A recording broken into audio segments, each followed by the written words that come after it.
So, matter 6, let's start. And the first question on the agenda is as follows. Has there been an adequate assessment of the quality and capacity of infrastructure for transport, water supply, etc., as required by the framework, paragraph 162?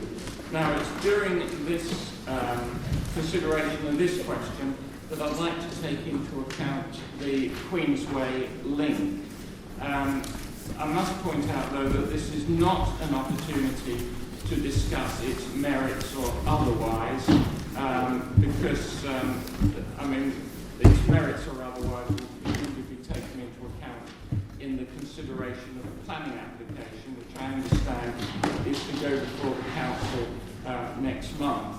But this is an opportunity to consider the proposed allocations in the Development Management Plan, especially along the ridge, on the assumption that planning permission is granted for the Queensway link. So what effect would an approved Queensway link have on the proposed allocations, and particularly those along the ridge? So, Council, I've got your written response to 6.1. Do you wish to expand or elaborate on it? Broadly speaking, sir, what we wish to do by way of both expansion and explanation, there had been, during the Matter 5 deliberation on specific sites, there have been a number of references to, in particular, transport infrastructure, and there were also references to primary care provision from one of the Mrs. Barrett spoke to that one, sir. And you did suggest, sir, that it would be helpful if our colleagues from the County Council could display maps to show some of the key infrastructure that either was in place, is planned to be in place, is funded, and Mr. Mark Weston referred also, sir, to the use the phraseology complementary measures, yes. And we explained that those would be junction improvements which would underpin the more strategic transport infrastructure and which would be funded from development contributions required by the criteria and site allocations. So I think, sir, if you were happy to, I was going to ask if Mr. John Wheeler could go to the maps. I don't know whether, if you wished, sir, you wanted to invite people. Yes, I think so. And just talk to the transport infrastructure. He is then also able, sir, if you feel this is the appropriate time, to talk to some of the issues that were there about percentage increases in traffic or decreases, and also public transport provisions, so was there the bus connectivity. So if that's an appropriate. Yeah, so if we could all move across there, and if these proposals could be explained to us.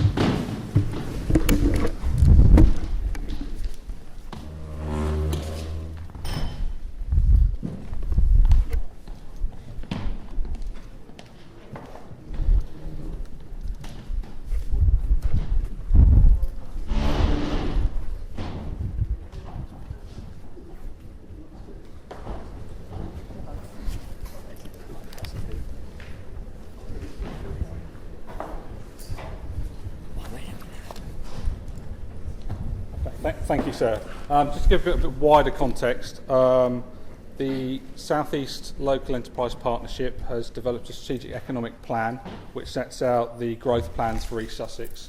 And the Bexhill and Hastings area is one of those growth areas identified in the strategic economic plan. And that plan identifies over 7,000 homes and 16,000 square metres of employment space will come forward in the area through the respective adopted local plans in Hastings and for Rother. To enable this growth to take place, a package of infrastructure is required, and the first element of this is the Bexhill-Hastings link road. The link road will open up land for housing, business development and employment, with construction of up to 2,000 new homes, 50,000 square metres of employment space, and from the work undertaken when the scheme went through its various procedures, it identified it would reduce traffic on the A259 through Glyn Gap, along Hastings Seafront, Harley Shoot Road, on the A2036 east of Bexhill, rural roads to the north of Bexhill and Hastings, and also through Crowhurst and Battle. The scheme has been designed to minimise the impact on the countryside and protect areas. And close to the road. That's what it says here. And close to the road, a greenway has been provided to allow for pedestrians, for walkers, cyclists, and horse riders to travel separately to motor traffic. And new wildlife habitats have been provided for newts, hedgerows and walkway under bridges for dormice, sets and foraging areas for badgers, roost replacement for bats, and boxes for barn owls. Excuse me, are you talking about the actual Bexhill bypass now? Bexhill Hastings Link Road, yes. Oh, well, that's none of that's true, is it? Well, Sorry. wait a minute. It's been approved and it's under construction. I was just obviously trying to provide the sort of the background. The background, and there is an environmental mitigation package in place as part of the link road, Which has been proved to be not working. Well, can we? Sorry, okay. Can it be explained? The cost of the scheme is just over 100 million. 56 million is coming from the Department for Transport, and the remainder is coming from the County Council's own capital programme. In terms of timescales, it's currently planned that it will open in summer 2015. Right. So it's gone. It's been delayed. Yeah, it was something just happened very but recently. I mean, this is not a proposal before me. I mean, it's been approved. It's under construction. It's just a factual thing. That's right. Just want to know. Yes, that's right. I think from what my understanding is that because of various things like weather, and also they've found considerable amount of archaeological finds, which I'm sure you're all aware of. Some very significant archaeological finds. It's just taking slightly longer to obviously deal with those issues, but so it will be open in the summer. I think previously it was planned to be open in May, so it's going to be certainly a couple of months later than anticipated. Okay. Right, so just on a general point, the funding is still available to finish it? Funding is still available to finish it, yes. So there's no question about funding. So that's all in place. When do you think the Greenway part of it will be open? That'll be later, won't it? Well, I would assume that the Greenway will be open at the same time as the Link Road would be open. This is the Link Road. We were going to the Queensway, which is from there. Have we got more to come there? So I mean, this is obviously, as you rightly point out, so this is currently being constructed at the moment. So this is something that's gone through the various processes over the last 10 or so years. So as I say, it will be completed by summer next year. Just one point, and I can remember on the planning strategy, we were looking at the prospect of this link road, Bexhill Hastings Link Road, unlocking the key of land which might be put forward at some date for residential housing. I mean, what sort of areas are we looking at? I mean, broadly, in terms of in the North Bexhill area, there is employment space here. That's Rother, isn't it? Rother, yes, and there's housing development here, and then on this side to the northwest of the Link Road, employment space here, and there is also some housing currently allocated. Just off the plan there. So it's basically that area and that area. In other words, very little of it comes to Hastings. All of that development there is within Rother district. Yes. Exactly. So the benefits of the link road to Hastings with regard to new homes and new businesses don't exist. Well, I think what the link road does provide is better connectivity to the up to the A21s from. Would there be? And vice versa, obviously. I mean, does it have the potential of unlocking any land in Hastings for No. For and it doesn't housing? Oh, wait a minute, I'll ask for housing or employment. No, what it does is it helps facilitate some of the Oh, facilitate further north up Right. off Queensway. Okay. Access to it. excuse me, you mentioned 2,000 new houses. Where were those supposed to be? Rother. So, right, but you should have said perhaps at the beginning, because Yeah. I was under the impression Well, we tried that you actually said that the 2,000 was for here, and I thought you should have actually said that this is for Rother, not for Hastings. Well, that has been explained now. Well, it has Yeah. now, but at the Yeah. beginning I was thinking, what? Right. So, okay, if you like Okay. to continue. Let's move on to the next plan here. We'll move on to these two plans over here first. Part of the planning permission for the Bexhill Hastings Link Road, there was a requirement to provide some complementary measures, which I believe that Mr. Weston referred to at the hearing that he attended last week. Within there is a complementary highway improvement plan, CHIP, which is a planning condition of the for the link road, and that identifies a couple of junction improvements on the ridge. Firstly, the bottom one here is the Queensway junction with the ridge. Right. Currently, it's a very small roundabout. The proposal is that the roundabout is made much larger to accommodate the additional traffic within the area. And secondly, to do some addition, to widen the flare, the approach on here on the ridge here. This is Harrow Lane here. That's going towards Maplehurst Road and back towards Queensway. To widen here slightly, all within the highway, to provide greater capacity at that roundabout. Predominantly, it would remain a mini roundabout as it is now, sir. Right. So it's not quite. That's Harrow. This is Harrow Lane. That's Harrow Lane. This is right. this arm's going down towards Conquest. Ah, yes, I see. And that's Yes. going back towards the Queensway Junction. Yes. This one here, this is Queensway here. Yes. This is going towards Battle. Yes. And that's I'm going with you. towards Yep. Conquest and That's fine. that junction there. Right. But in addition to those, these measures are currently at detailed design. So these are sort of the indicative layouts which we're working up at the moment, and these will be implemented before the link road is open. It's a requirement as part of the planning permission that these need to be in place before the link road is open. Right. These will be funded primarily potentially through some development contributions which we've already received, but also we have an allocation with our own capital programme to deliver these. So the funding to deliver these measures is secure. Okay. So are there any other improvements along the ridge not affected by that are going to be in place before the link road's open? No. Well, No. These are the improvements. These were the improvements identified through the planning process and when it went to through the public inquiry for the CPOs by the inspector. What's the increase in traffic volume? Can we come to that? Yeah, when we sit down. It's just the plans. We'll come to that. That's a question I've got as well. Can I just check one thing? I'm sure you included it, but safe cycling links around the junction.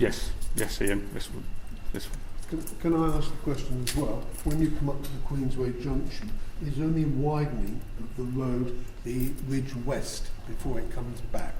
Because that's past my way and everything like that. there will be some localised widening here, But, I mean, but not further along. Not further along the ridge. Because that is going to be a really heavily used part of the thing. Because people can't actually, you're suggesting closing Maplehurst and the Junction Road. Yep. So there'll be a huge number of people on that area. So that if you're coming from along the ridge, the only way to get onto the A21 is to come down the ridge and all round all these junctions. So there's a big, huge loop to actually make it. Can we come to the Queen's? Yeah, can we come to Just in addition to these two improvements here, there is also some proposals for bus lanes on the A259, which is, I've got the plan here, so Bexhill Road. I didn't think we were going to have any. Sorry. I didn't think we were going to have any anymore. They seem to be cutting them. Buses, yeah. We had it the other day. David, you won't be able to assist We us voted on that. against it, Kendall, the other day. In addition, as part of the complementary highway improvement plan, where there are proposals for short sections of bus lane between Glyn Gap, which is the roundabout here, and the Ravenside retail park here, through to Filsham Road, and this is just where the railway bridge is. Oh yes, yeah. So the short section of bus lane going westbound on the A259, just beyond the garage and just before the Amsterdam. Second section of bus lane going westbound just by Bridge Way, and an eastbound section just on the approach to the Harley Shoot Junction, and a further eastbound section on the approach to the Filsham Road Junction. There was a proposal for a westbound section as you're approaching the Harley Shoot Road roundabout junction. My understanding is that since the consultation which we held earlier this year, we are revisiting that, and we may well not include that as part of the final proposals.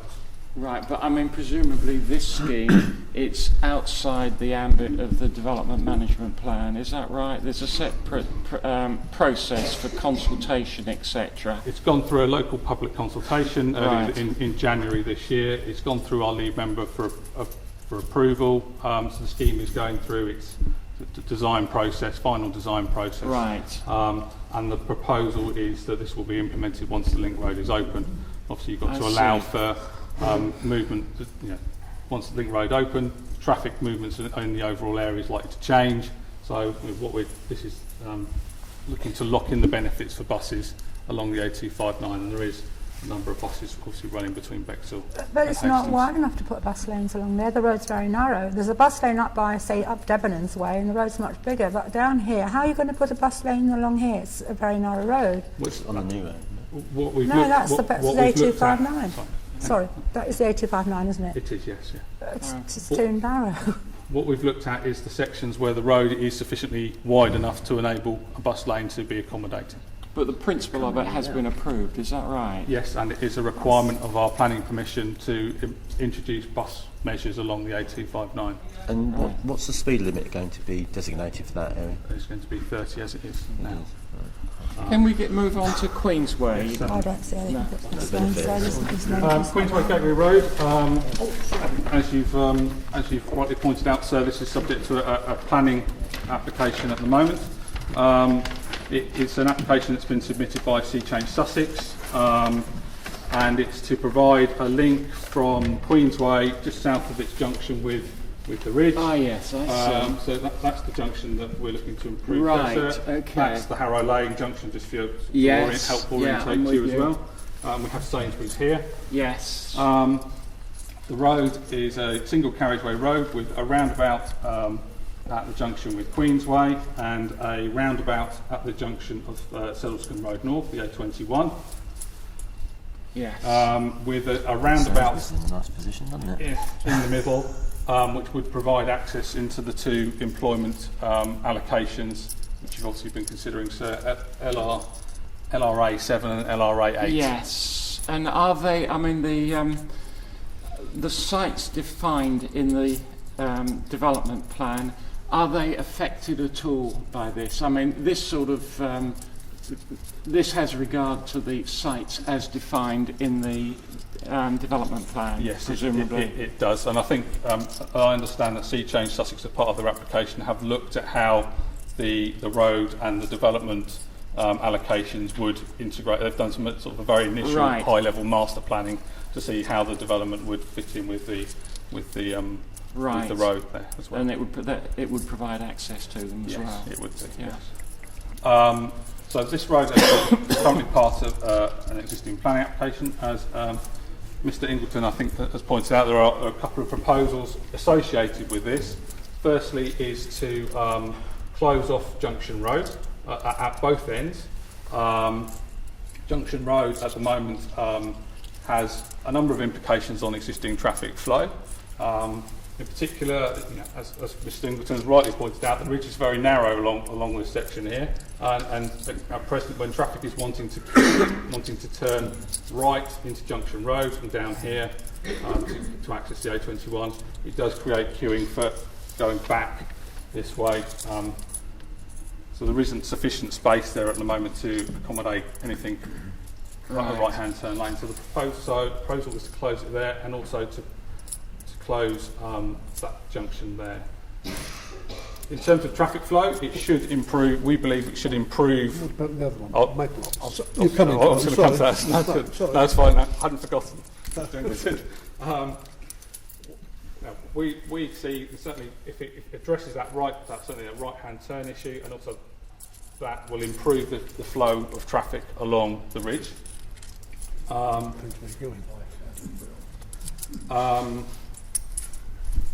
And the second proposal is a proposed closure of Maplehurst Road. Maplehurst Road. This is the A28 Westfield Lane. This is the A21 here. Oh yes. Yeah. And there has been a long-standing issue with rat running from the A21 straight to A28 up onto Maplehurst Road, by Maplehurst Road onto the ridge. It has been traffic calmed in the past, and I think it still is an issue. The proposal is to close off at the northern end, but still allow access for emergency vehicles. Only emergency vehicles? Only emergency vehicles, yes. Right. So you can't residents. What about fire engines and... is it wide enough for that? And no residents. No, there wouldn't be any residents. No. So you can't drive up there with a car. You'd have to come in off the ridge. Right. Can I ask a couple of questions? Of course you can. The first thing is, if you're coming from along the A21 and then you want to get onto the ridge and turn right down to the ridge, yep. How do you actually achieve that? I know, but I want you to tell me. From the ridge? Anywhere on the ridge or just... Or no, you want to go along the ridge, say you were going to the hospital. Yeah. So you're coming down the A21. Yeah. How do you get there? Well, the way would be to go, assuming Queensway Gateway Road gets its planning permission. Absolutely, we've got to assume that. It would be I would accept it is a more circuitous route than it is at the moment. Absolutely. So is there going to be a levy on the petrol in the area too? But I think to counter that, you do have issues with this area here in general in terms of the overall capacity of this link here. It does queue back. It is very difficult to get in and out of that junction and in and out of that junction there. So I would hope that we would hope to see that the scheme would actually improve the traffic flow. Sorry, no, it's fine. That's absolutely fine. Can I ask the next go question? on, yeah. So we're having difficulty to do the circuitous route. So if you're coming along the ridge and you want to get down here, you've got to come along, up round there, and back down there. So what we've got is a racing track to sort of get round there. And what's going to happen is, this part here, I foresee it's going to be an absolute nightmare all the way along there. Absolute nightmare. I mean, it seems to me one of the basic problem here is one of levels, isn't it? It is. Yes. You're trying to deal with the levels. Yes. Right. Okay. Good. Right. Yes, it's. Yeah, but I mean, presumably all these matters have or will be considered when the planning application is determined, and there's no guarantee that planning permission will be granted. Could we have all these maps attached to the examination? Oh yes, well, yes, very much so. I mean, I think if they could all be put together as a core document, and I'd like to take a series, a set of them back home with me for writing up the report. Well, if I can provide these to you, sir, then I will by David, arrange for a separate copy to be made available in the library. In the library, Yes, yes. certainly. Can I ask also, you had another scheme that was going to be worked around here somewhere, and somehow it got sort of stopped. And could you just tell me, for my interest, what it is? I don't know what it was, but you were going to do something here to make it work better. Anyhow, can we get back? So there is the highways agency are looking at proposals for that junction there as well. It's not going to make much difference, is it? You know, what we really need is somebody to get up there, to get round there quickly, and you know, for people to get down. This is going to be a nightmare. It's not good, is it? Nightmare.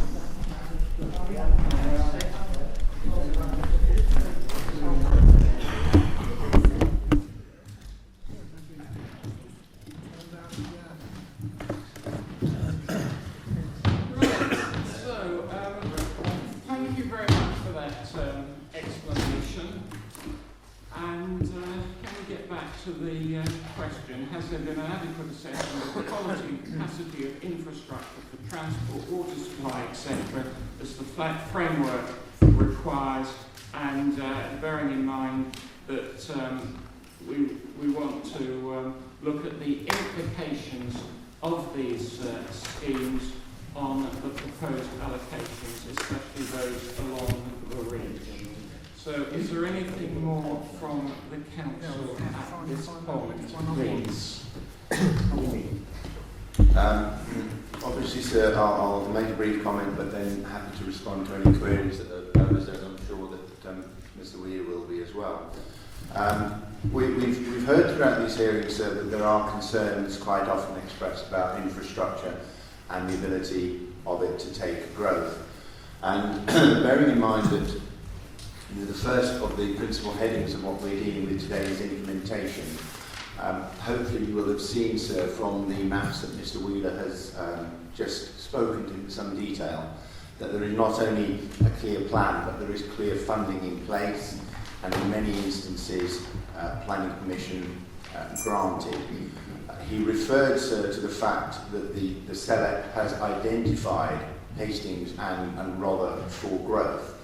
And much as it may appear unpalatable to some, the significant amount of growth, both in the planning strategy and in Rother's core strategy, is going to be delivered. And I would therefore suggest, sir, that particularly in a climate where government money for major infrastructure projects has been very difficult to obtain, it is to be welcomed that the infrastructure, such as has been described, with that particularly strategic nature for the link road and the complementary measures which are required to be put in place before the link road opens, are actually funded and in some instances underway. You may recall, sir, that, and I'm sure that you will if you haven't already, but that both in Councillor Chowney's opening statement and I think in the statement from Mr. Shaw, you were invited or encouraged, if you could, sir, to have a look at the works that are happening along that link road and what, in essence, will be a growth corridor with the infrastructure that is needed to help support that growth. Thank you. Anything further from Mr. Wheeler at this stage? Right, well, I'll open it up now. Who would like to bat first? Yes, Mr. Sear. Yeah, thank you. Yeah, I'm really representing Hastings Urban Bikes and the Hastings Greenway Group in terms of my comments, but we're associated with All Community Land Trust, and that's what it says on the name tag, as it were. I think the cycling groups and the walking groups, the ramblers, recognise the positive contribution to walking and cycling that's been woven into the development management plan and indeed the strategy in terms of recognising the strategic network. There are a few changes that should be put in. It's really a strategic walking and cycling network rather than a cycling network, to reflect the approval of the Hastings walking and cycling strategy that's been approved by both councils. And it's this document here. And it was actually the routes network was put into the draft local plan some years before this was adopted. And that actually follows on from something which I think is worth mentioning in this document, and that's the recognition of the Hastings Greenway network, which was a concept that goes right back to the 1990s and came up with the original network structure, which has since been modified. So I think some reference to the Hastings Greenway network is important. But there's no real dispute about the routes. That's one of the good things that happened. The network of routes that's in the plan is pretty much agreed by all parties. And it's also encouraging to see reference in the site allocations and in the design briefs. So that obviously strengthens the expectation that some parts of the route will be constructed as part of the development of the sites. It is obviously very important that the Borough Council uses Section 106 funding to its maximum, and if there's any way of reinforcing that point, which we'll certainly be doing politically in Hastings, I'm happy to see it go into any comments that are made. I think when you had the focus group session on the Castle Ward area, and particularly Station Plaza, I think strong points were made about how important that part of the link is, and I can't sort of understate the crucial nature of that particular link that runs beside the railway line and behind the planned development, because that's the key to everything. It links up with the rest of the network and the planned route alongside the railway line up to Queen's Road Bridge. That's absolutely critical, so that's important. I suppose, having welcomed all these points, because they are all very positive, and mentioning the fact that it should be called a walking and cycling network with reference to the Greenway, because some of the routes will be greenways, they will be true greenways, particularly through Alexandra Park and through Orr Valley, fulfilling the Greenway principle, which is a lot more than just a cycle route. It's actually walking, cycling, disabled access, and an enhanced public realm, and greenways are popular around the country, and we are obviously keen to see them developed in Hastings too. I think the only really point I wanted to add under DM4B, which is about the enhancement and promotion of public transport, including pedestrian and cycle routes, is improvements and safety measures to associated roads and junctions, because that is a very important point as well. And in fact, it's a very important point relating to any of the new roundabouts and any improvements that are made as part of any development. Road crossings as well, for example, in terms of safer methods of getting across roads for pedestrians and for cyclists. And the ridge will be a problem area without any doubt with extra traffic. So that would be the inclusion I'd like to see in DM4B about associated safety measures and improvements to roads and junctions.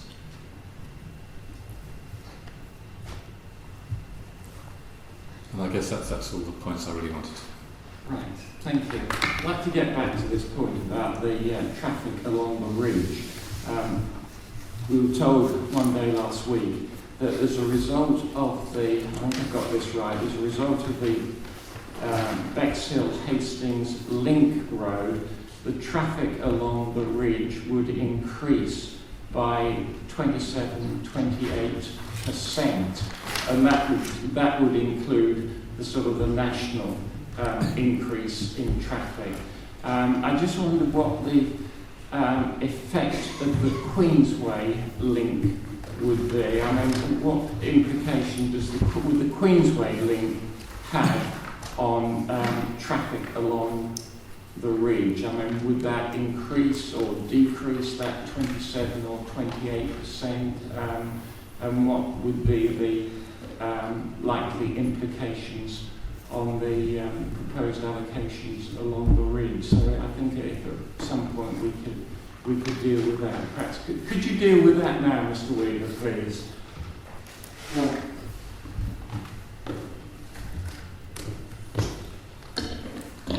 Thank you, sir. I mean, what I can quote from is the planning design and access statement, which was submitted with the planning application for the Queensway Gateway Road. If you just bear with me, sir, it's just 4 paragraphs, which I can go through. The proposed Queensway Gateway Road is predicted to enable some shift in traffic movements from minor to major roads in the area, owing to improved route options from the proposed Queensway Gateway Road. Trips between the B2092 Queensway South and the A21 Sellerscombe Road will benefit from shorter trip lengths. However, the closure of Junction Road will add extra travel length to trips between the Ridge and the A21 Sellerscombe Road. Additionally, trips between the B2100, the Ridge West, and A21 Sellerscombe Road will experience a marginal increase in trip length. Based on the outputs from the Bexhill Hastings strategic transport model, selected junctions on the local network in 2016 and 28 have been assessed in detail. The assessment of these junctions indicate that these junctions are predicted to be at or above operational capacity with or without the proposed Queensway Gateway Road. Sorry, with or without? With or without, yes. Right. The proposed Queensway Gateway Road roundabout is predicted to operate within acceptable thresholds in 2016 and 2018 based on current traffic growth estimates. My understanding is that there will be a slight improvement of traffic flows along the ridge as a consequence of the Queensway Gateway Road. Improvement on the 28%. Right. Now you say improvement of traffic flows. I mean that suggests to me that existing traffic will flow better, but I'm more interested in any increase or decrease in traffic along the ridge, really as a result of both the Bexhill Hastings Link Road and the Queensway Link Road. What's going to happen on the ridge? I think I'll just have to do a little bit further investigation on that one, sir, and come back to you on that particular question. Well, I need to check some further detail on that. Right. Well, if you haven't got it now, we can't deal with it. But well, let's just stick with the 28% increase that I was told about as a result of the Bexhill Hastings Link Road.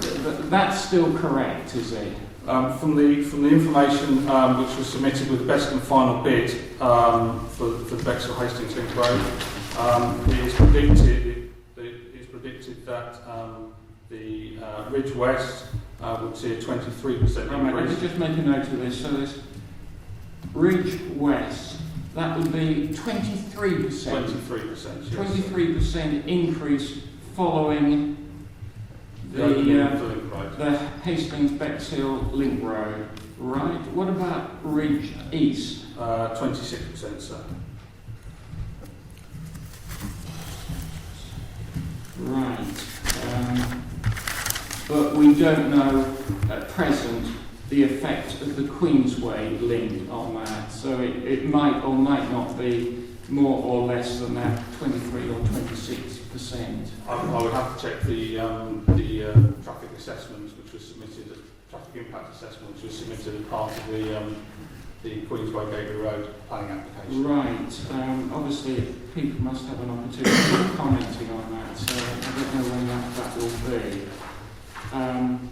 So I think at present we've got to be looking at the 23 and 26% as a sort of a start. Right, and that's on the immediate or subsequent opening of the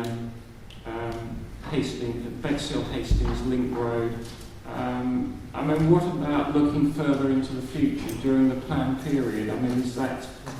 Is the 23%, 26% likely to increase during the plan period or not? What the figures from the best and final bid suggest is that on the Ridge West, that figure would actually be down to 15% by 2028. Oh, wait a minute, that's right, let me just look into that. So Ridge West, by 2028, you're looking at, sorry, what was the figure?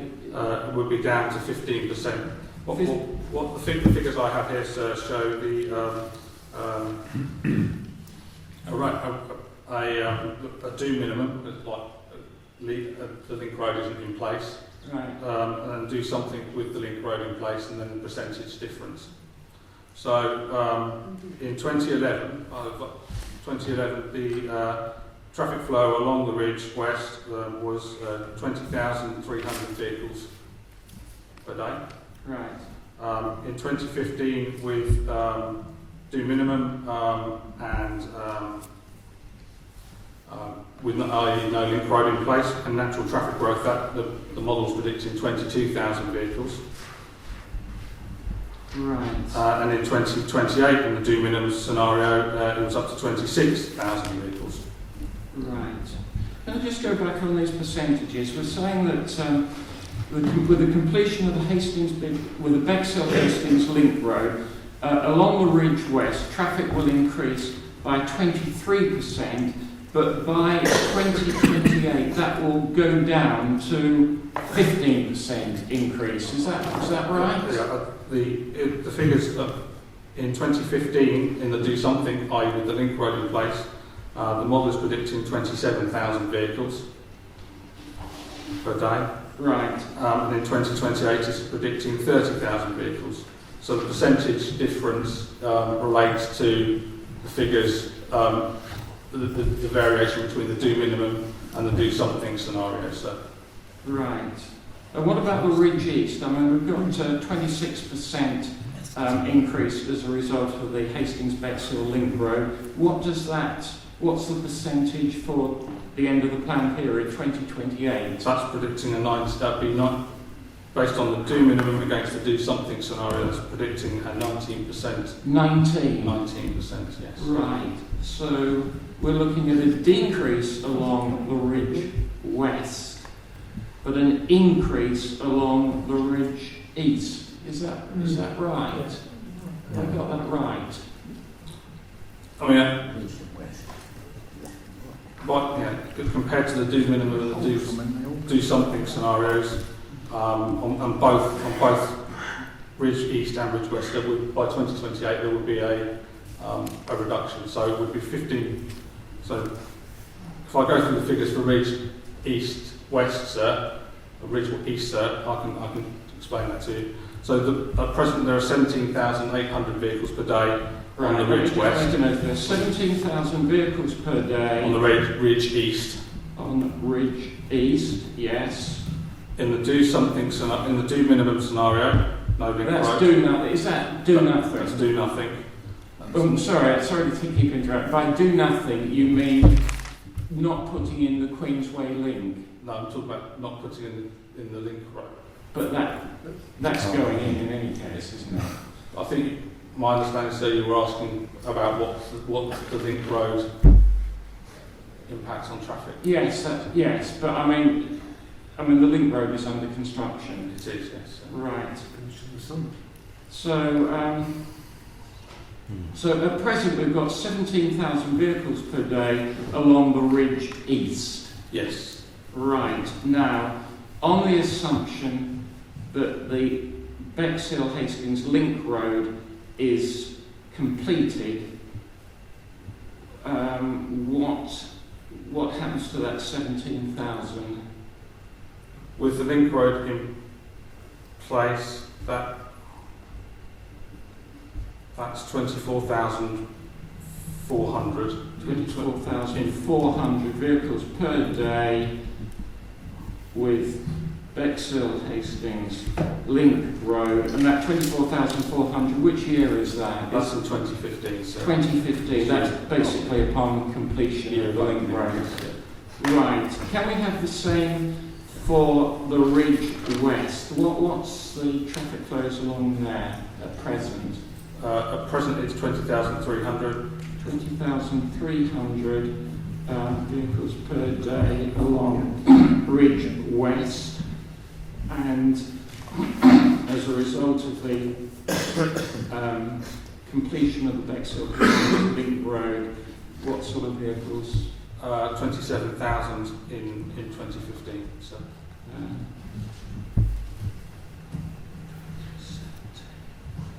So that's just after the the completion, a couple of years or so after the completion. Right, but we're not able to feed into those figures the effect of the completion of the Queensway link on the assumption that planning permission is granted for it. So, right, okay. So we have got some bit figures to deal with in our assessment of the proposed allocations. Right, good. Well, thank you for that. Is there anything else you want to add to that at this stage? No, thank you, sir. Right, okay, well, thank you. So, yes, Mr. Wise. Yes, what my concern and worry is, lorries are getting bigger and bigger and bigger and causing more problems when they get to roundabouts and things. If you go around the town, you'll see on the pavements lovely black tyre marks where they have to go over the pavements and all sorts of things. Now, I don't know about this gentleman over there was saying it's only going to be a small roundabout. Which roundabout is this? Well, those old he was talking about over there. There's new ones. Right. It's only going to be a small roundabout. Well, the point is the road's very shallow, narrow already. And along Bexhill Road, not only do we get lorries with 6 axles, but then they have a trailer on the back as well. And it's not just one, it's sometimes 2 or 3 a day. Now the thing is, how are we're going to accommodate much more of that sort of traffic without better... Bigger roundabouts, you're saying. Okay, well, ask the council to deal with that point as and when. Mrs. Brown, please. Thank you, sir. Looking at 6.2 and asking the question, I'm afraid the answer's got to be no from what we've heard, because the Ridge East is the area that we have so many plans for development either approved or sitting waiting to be approved in order to meet the number of dwellings that we're supposed to build. And it seems that the Highway Authority aren't doing anything at all to cater for that increased traffic that will arise if all these dwellings materialise off the ridge. Not only the traffic, but the pedestrians, because there's no way at the moment, hardly any way, for them to cross the road.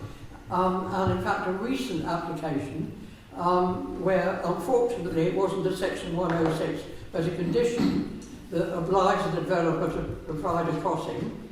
The developer said, "I'm sorry, we can't afford it," when they got involved in the application, and the Highway Authority said it wasn't necessary. So, with that sort of thinking, how are we possibly going to manage to accommodate all this development on the ridge with increase of traffic and no steps whatsoever being taken to mitigate the effect of that traffic and the effect on pedestrians trying to cross the road? And the effect of the additional traffic, Well, you're saying. Right, okay. Yes, Mr. Ingleton. Following on from what Mrs. Brown said, is that the Ridge East is 3 miles long. You can't turn off it to get onto the A21. So everybody's really trapped. If they want to go to London or anywhere like that, you've got to go along the Ridge East. So you're trapped into it. With the do-nothing scenario and relying on developers' contributions, with an increase of 28% or whether it's 27 or 26, it is going to make it worse and worse and worse. We have numerous schools, we have a crematorium, we have hospitals, and people trying to get to work and back again. And it seems to me that the county council aren't going to do anything apart from their complementary measures on 2 roundabouts that we've seen earlier there. Nothing on all the way along the ridge, and what they will rely on is developers' contributions. Yes, Mrs. Stevenson. It's a small point here. A lot of the ridge hasn't got any pavement area at all, and some of the houses are built right onto the road virtually. I think it's a very dangerous road. And these increases are quite concerning, actually. Just a thought. I have driven and walked along parts of the ridge. Yes, Mr. Keeley. These vehicles that you're going to put along the ridge when the link road is open, presumably you're taking traffic off the A259, so these are actually coming from somewhere else. But what has not been accounted for is when we have the additional houses which Rother are going to build, which I think is 3,000, not, we are going to look at an extra 3,000 cars coming off. And without repeating what my friends on my left have said, I mean, basically the ridge is just going to be absolutely bottlenecked, probably for a good many Sorry, the ridge is going to be... The ridge will be bottlenecked for a good many hours. With the extra lorries and extra traffic, if you wind the clock on just, more or less, for 3 years, for the additional houses planned in Rother and along the ridge, I mean, I thought there was going to be an additional road somewhere from the ridge to go to A21, but that road you just spoke up there, gentlemen, there, it's going into an industrial area, isn't it? And it's not actually going on the A21. So you need to, another road, you're right, the levels are difficult, and to come off the Queensway onto the ridge and onto the A21, it looks like that isn't being worked out. I don't know the answer, but it's not. I haven't got a clear vision of where it's going to be.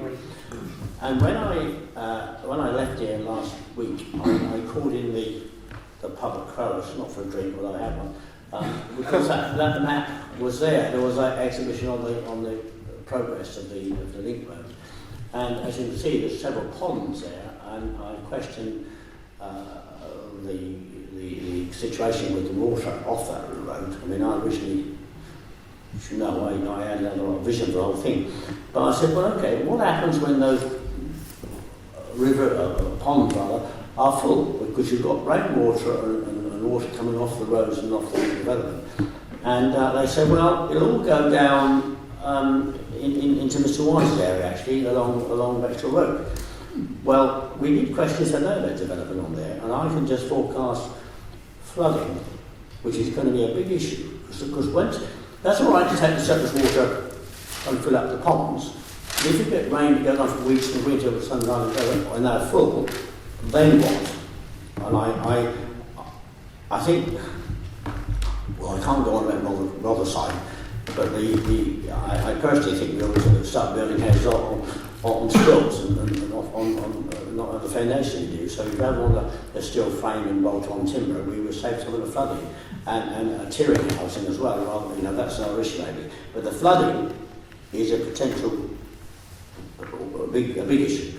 And the extra road, the extra traffic that's coming onto that road, not just the A259 in various other places, but we're building all these houses in Rother, which comes through into Hastings. The traffic's coming into Hastings, so it's directed in that direction. And I don't really think the answer's there. And we talk about growth. Not being unkind to David Phillips there, but I spoke to him in another inquiry one day, and he said we mustn't stay in the way of growth. What is this growth? Is building housing the answer to everything? I don't think it is. It's going to cause a lot of lots of issues. Right. Okay. Yes, Mr. Newbold. I've just had a look at the statistics that we were given for the ridge, and if you do a little bit of maths on it, you can work out from the two figures that there's an increase of 7,000 on each of them. I don't know whether that's a 7,000 increase per year. I don't know if that's obviously from what we've heard, that doesn't include the cars from the 3,000 houses that are going into Rother. This all has a huge impact on ore. One of the principal parts of ore is, as you're aware, is speckled wood right in the centre of it. It has a huge network of paths which are very important to the children, keeping them off the road structures that we've got. If we lose that area with those paths that the children are using daily to go to school, we will have a lot more problems on the road, even if we actually add in more expensive road calming or road safety crossing positions. What we've got already on that site is a way to get the children to school safely. Yeah, thank you. Yes, I think the ridge is the one really concerning area in terms of particularly cycle traffic. And I know that the county did a transport and access study of the ridge, which we submitted some ideas to, but certainly the points have already been made about the fact the ridge is bad enough already, and with the extra traffic it's going to become almost impossible for pedestrians or cyclists. For example, to get across the ridge at the top of Elphinstone Road, which just has to have a new sort of control junction. Just everyone that ever uses that area knows there has to be something done there, and possibly the use of central reservations to make it easier and safer to cross along the ridge are all factors that are going to become essential, I think, when the extra traffic starts, and we don't really know for sure exactly how much. Certainly from a cycling point of view, there needs to be specific provision for safe cycling along the ridge. And that can be done with shared footpaths, and there are quite a lot of footpaths that could be used for that, which is what happens in most sort of areas that have a better infrastructure, if you like, for cycling. So we'd certainly like to see that consideration and crossings generally to benefit cyclists and pedestrians. But just one final point, the Highways Agency are looking at an A21 diversion route to get cyclists off the A21, which is allegedly the most dangerous road in the country. And one of the section that comes into Hastings actually comes in by Maplehurst Road, and so the roundabout at the top of Harrow Lane would theoretically take that flow down and into Harrow Road. So that you've probably thought of that needs to be built into that junction improvement. So there's quite a lot along the ridge which is quite important in our view. Going back to the ridge, I mean, as I say, I have spent quite a bit of time along the ridge looking at these proposed allocations and getting a general feel of traffic. And I mean, I'd like your comments on this. I mean, my impression of the ridge, and this is mid-morning, mid-afternoon, is that there's a steady flow of traffic in each direction during all or most of the day. I mean, is that a fair... That's very fair, sir.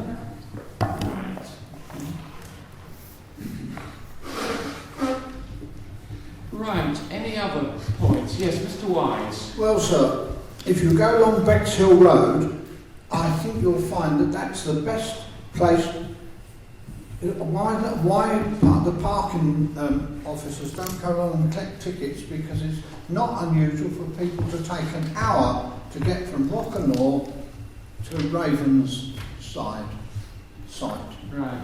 And the other thing I'd like to mention is I did say to the Environment Agency that under the circumstances that there's all these areas that are going to produce much more groundwater, because the whole area is impervious ground, so it doesn't, unlike Eastbourne and Folkestone, the water doesn't go into the ground, it goes over the top after about a few showers.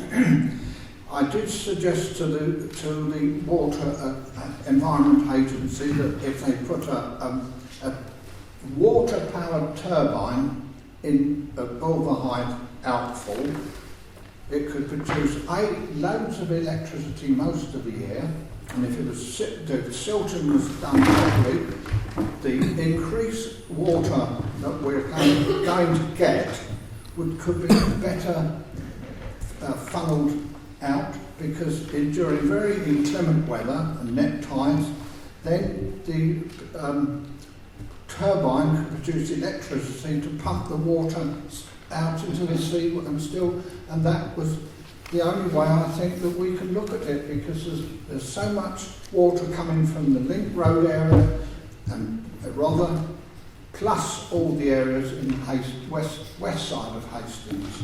Thank you. Yes, Mr. Newbold. Yeah, just an additional point. Is there any measures being put in for the changes to the road junction, which is the big junction that's in the middle of all? Is that going to cope with the capacities that you're envisaging of 7,000 cars per day? Is there any indication that you're going to improve that junction there? Because obviously that wasn't when that was designed, it wasn't built with that sort of amount of traffic. Right, well that's another point that perhaps you can respond to, but Mr. Wheeler, I think I've followed these, what you're telling me about traffic volumes and percentages, but I think it would probably help everybody if you could let me have a note of what you tell me. If you can sort of set out current volumes of traffic, particularly along the Ridge East, the Ridge West, what traffic volumes will be along both parts of the ridge as a result of the completion of the Bexhill-Hastings Link Road, and what those volumes are likely to be in, say, I don't know, halfway through the plan period, say about 2020, and then in 2028 at the end of the plan period. And if you could please feed into that the likely implications of the completion of the Queensway link. So if we could have all those figures, the actual figures, the percentage increases or decreases, etc., I think that would be very helpful. I think it would help everybody as well. So, that's absolutely fine. Thanks very much. Yes. Yes, Mrs. Brown. I wonder if it might be helpful also for somebody to give us an assessment of the increased amount of traffic that will be going on the ridge if all these developments that are planned and that have already been given planning permission materialise. Could we have that as well? Yes, so we'll make another assumption that all these proposed allocations get the go-ahead. Yeah. Right. Could we say that would include Rother as well? Sorry? Could we say that increase would include the allocations from Rother as well, not just in this development plan, because we need statistics for them both, really. Sorry, so just for clarification, those figures which I have provided you includes the impact of all the quantum of development in the Bexhill and Hastings area. Oh, I see, yes. So Bexhill is Bexhill wrong. and Hastings area. So that, yes. But I'm happy to set that out. That would be very useful. Yeah, thank you. Right, good. So, Council, did you wish to respond to any of the points that have been made? Please. If I may first, Chair, obviously welcome the fact that Mr. Wheel will provide a note.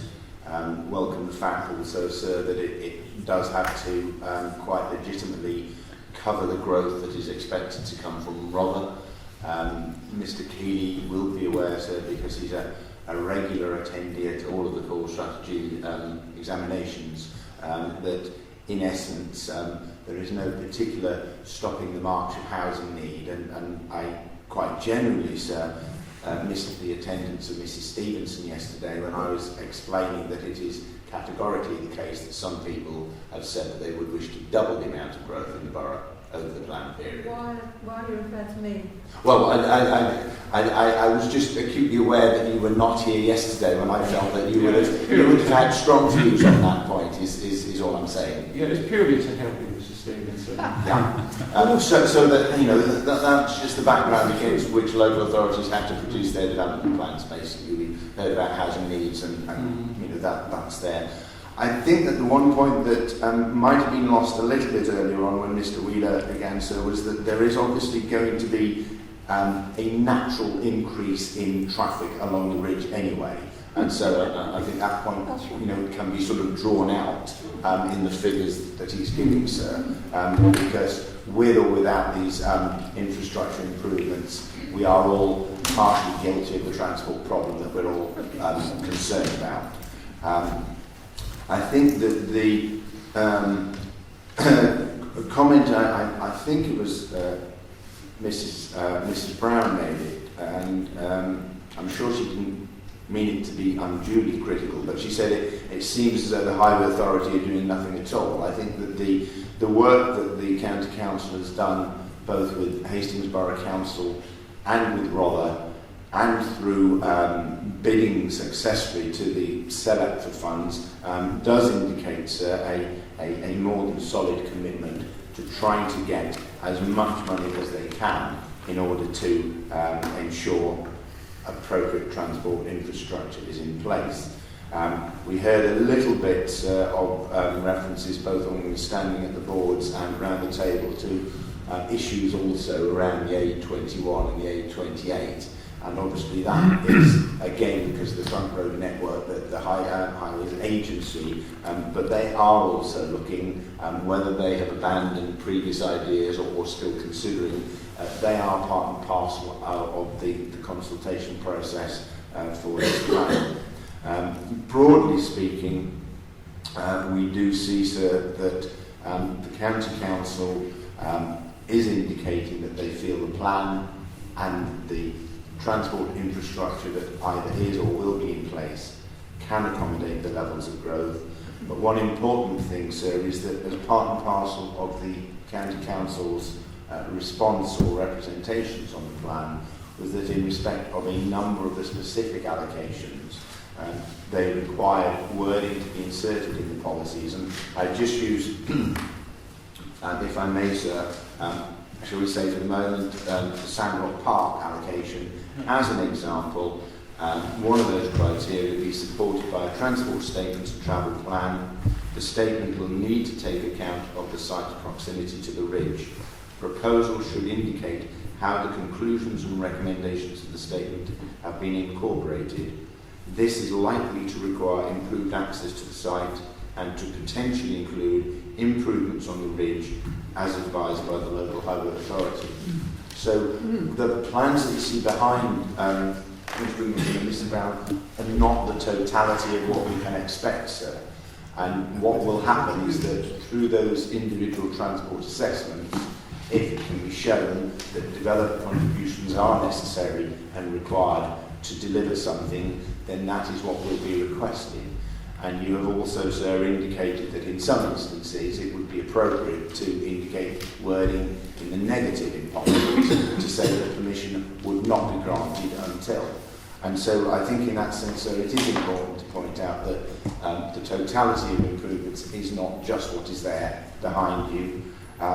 It's also, sir, not always a particularly palatable comment, but developer contributions can legitimately only be required to contribute to the additional impacts that that development creates, rather than to any, shall we say, historical underinvestment in infrastructure. And that goes for much of the country's infrastructure, so where a lot of people feel that we might have, shall we say, sat on our Victorian laurels somewhat.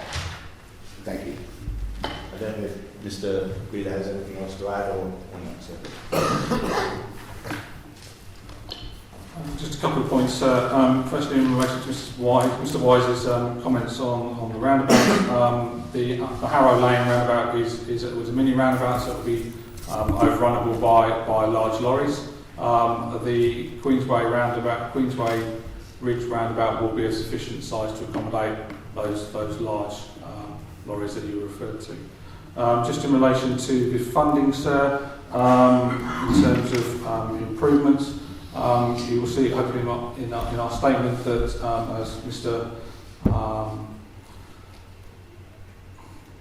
Has been referred to, there is £6 million which have been secured through the local growth fund towards walking cycling package for the Bexhill and Hastings area, and there is a further £6 million towards junction improvements, again in the Bexhill Hastings area. These obviously to address any issues which have been identified. Improvements are required to accommodate the growth within both the two towns. So we are not solely reliant on securing development contributions to bring forward that infrastructure. In relation, I think, to Mr. Keeley's point regarding the a link between the A21 and Queensway, I believe he was referring to some previous proposals put forward by the Highways Agency, known as the Baldslow Link, and they were looking at various options around about 10 years ago. So one to the north and one to the south of the ridge. The one to the north of the ridge did have a number of issues. Primarily, it would go through the area of outstanding natural beauty, and albeit and also obviously go through Beauport Park as part of that. The southern option put forward by the Highways Agency is broadly similar to the proposal for the Queensway Gateway Road as shown there. And just in terms of Mr. Newbold's comment regarding the junction at the Old London Road and the A259, yes, we would be certainly looking at reviewing that junction as part of to accommodate growth within the Hastings area, and again that £6 million which I referred to earlier could go towards contribute towards an improvement there if required. Right, yes, I think that answers my question. We need to do further work on that. Yeah, you said that you'd be reviewing that junction, I mean, with an intention of doing something about it if it requires it. Indeed, sir. Right, okay. Can I just pick up that point? Mr. Phillips was saying that developer contributions, I mean, they're not there, or they're not asked for to resolve existing problems, but developer contributions must be fairly and reasonably related in scale and kind to the development and directly related to the development and necessary to make the development acceptable in planning terms. In other words, the development has got to deal with its own traffic, to put it colloquially, rather than existing problems. Yes, Mr. Newbold. Yes, Mr. Phillips, you didn't answer my question in regard the need for speckled wood and the footpaths in it because of this extra addition of road traffic that we're going to see in the area. Also, Mr. Wheeler, you said there is £1 million available, which is accessible to actually help alleviate some of the problems that this increase in traffic is going to bring. Could that be proportioned to help with the purchase of speckled wood from its existing landowners to enable this site to stay, to actually help the cycling and the walking in the area? Right, I'll just see if there's any. Yes, Mrs. Brown. Oh, thank you, sir. Whilst I welcome what Mr. Phillips said about possible, I think it's more than possible, I hope it's probable, contributions from developers if they try and build, or if they embark on building on the ridge or off the ridge, why does he stop at Sandrock? Because surely we're coming to the stage when we can't possibly not admit that we've got great problems with all our proposed developments on the ridge and the lack of highway improvements to accommodate them. So it seems to me we need a great deal more work between the Borough Council and the County Council to devise schemes that they can say to the developer, you pay a proportion of the cost of those schemes, because we're not going to manage without road improvement schemes. And I'm talking specifically about the area between the junction with Orr Village and the hospital. That stretch there has got no proposed improvements that I'm aware of, and yet it's got all this pressure on buildings. So we have to have more work, and this is probably the most important question that's been asked in the whole of this whole great long convoluted procedure about what happens on the ridge. That bad. Well, I actually do think it is, because if we don't have some really fundamental improvements, we can see the great problems that are going to arise. Never mind taking the pressure off Bexhill Road, which is welcome, it's going to be far worse than Bexhill Road, because we're still building.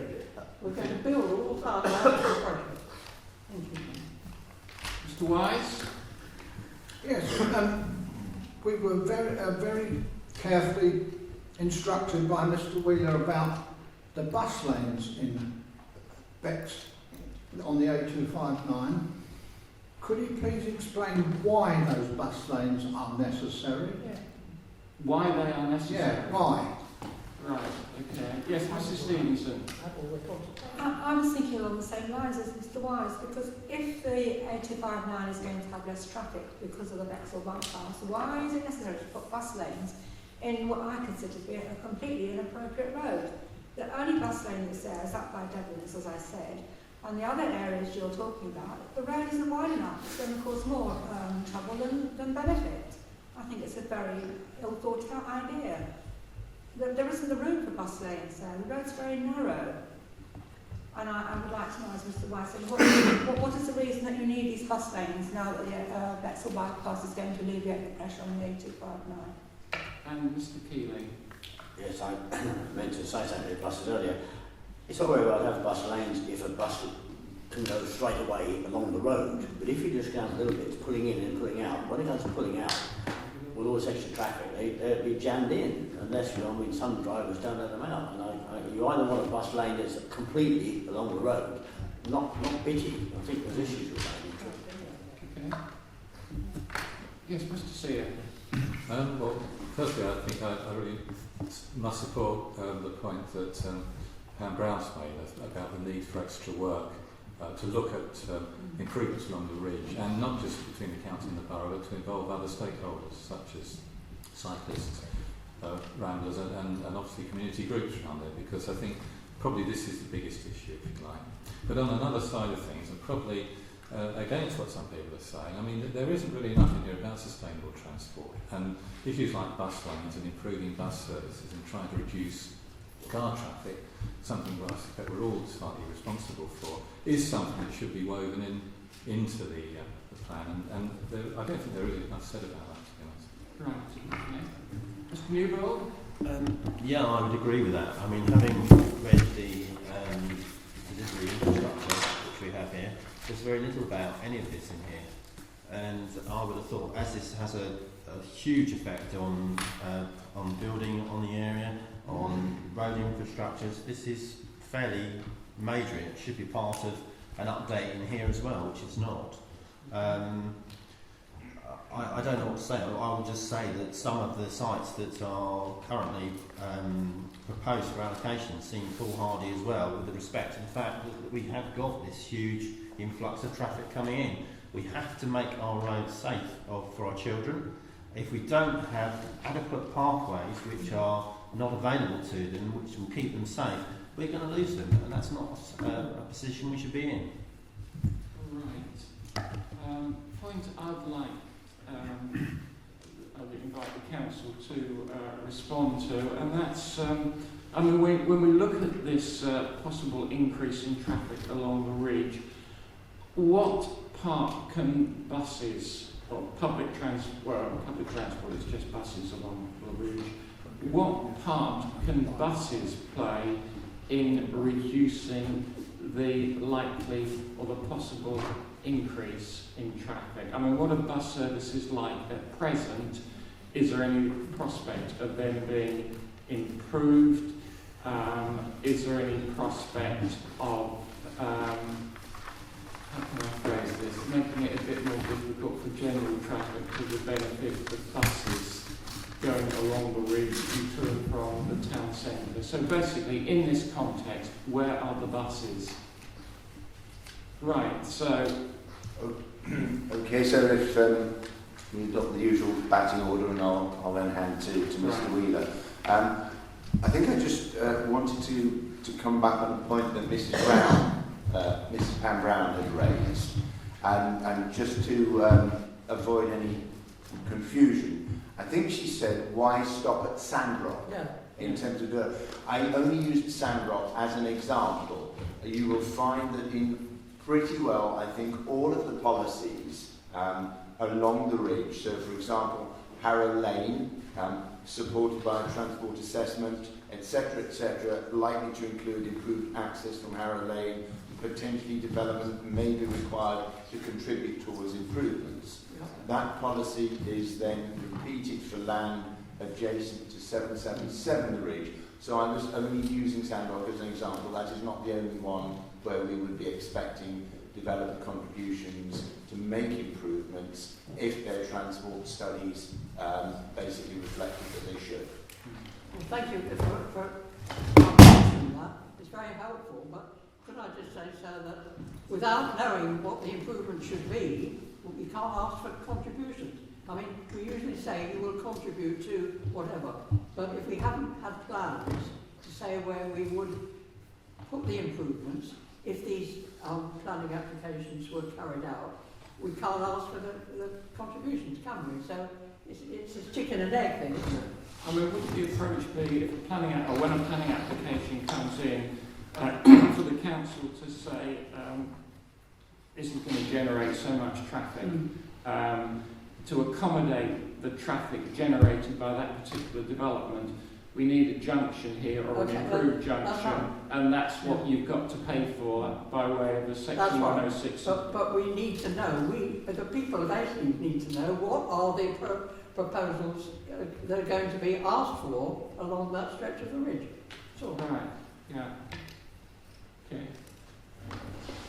I mean, I think basically, sir, they would be identified as part of that traffic and transport impact assessment for any particular application, and that, as you rightly say, is what developers would be asked and be expected to pay for.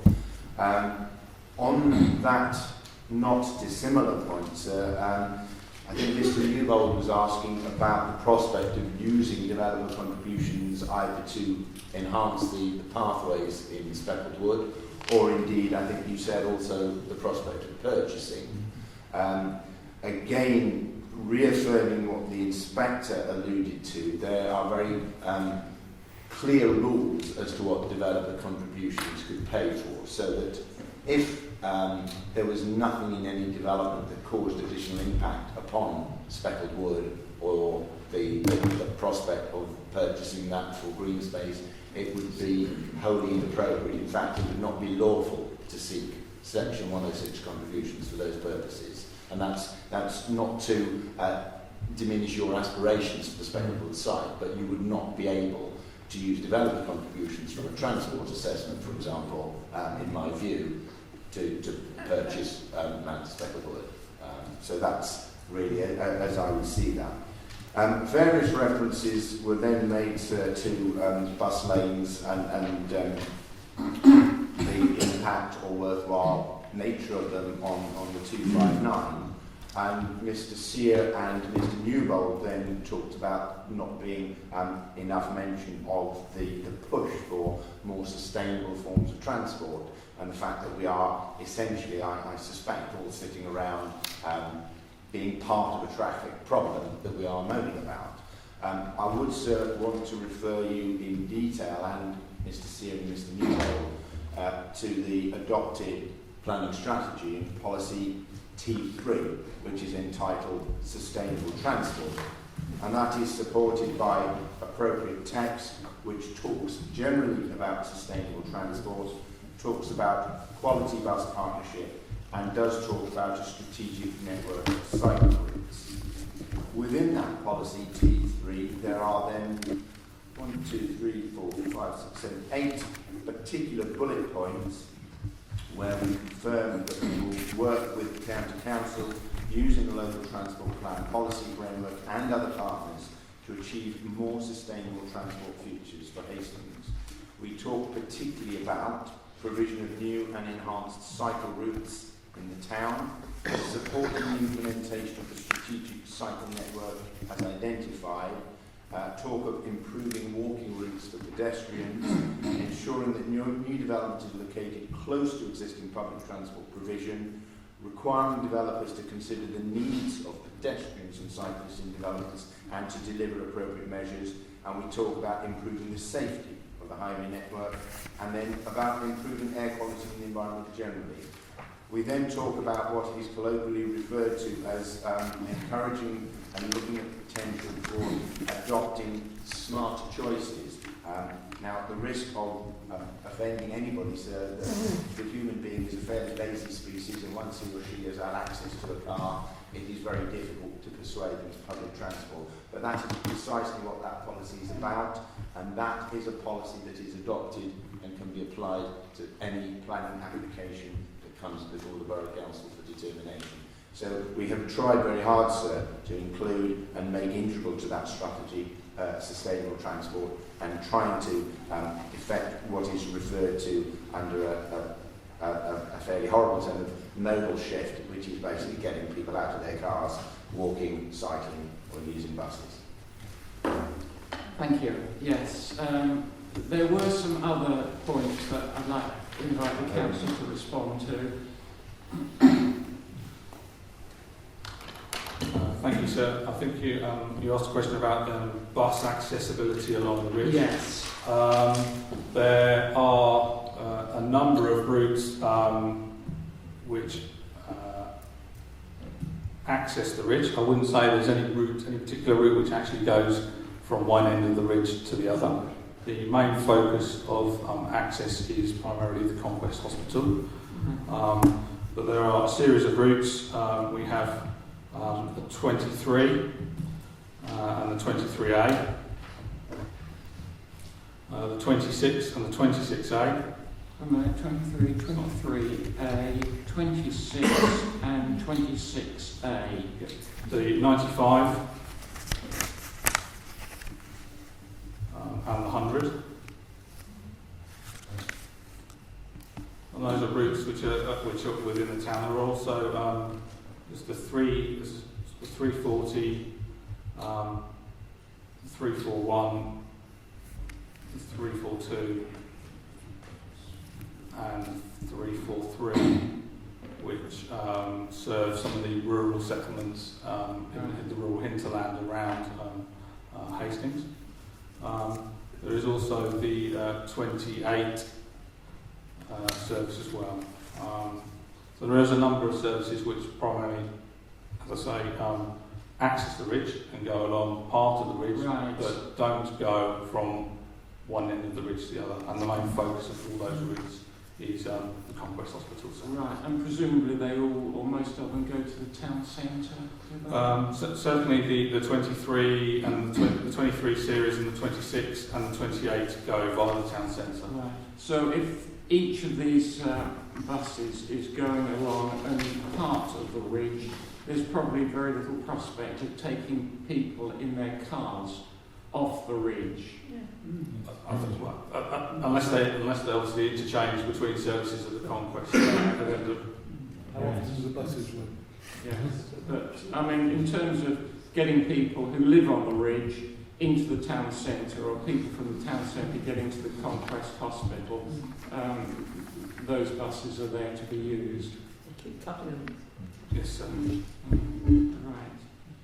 Good. Anything else to respond to the points that have been made so far? I think there was a comment from Mr. Newbold, I'm sure it's right, in relation to the funding that's available. The money is available purely for the junction, for the infrastructure itself, rather than for anything to do with any site.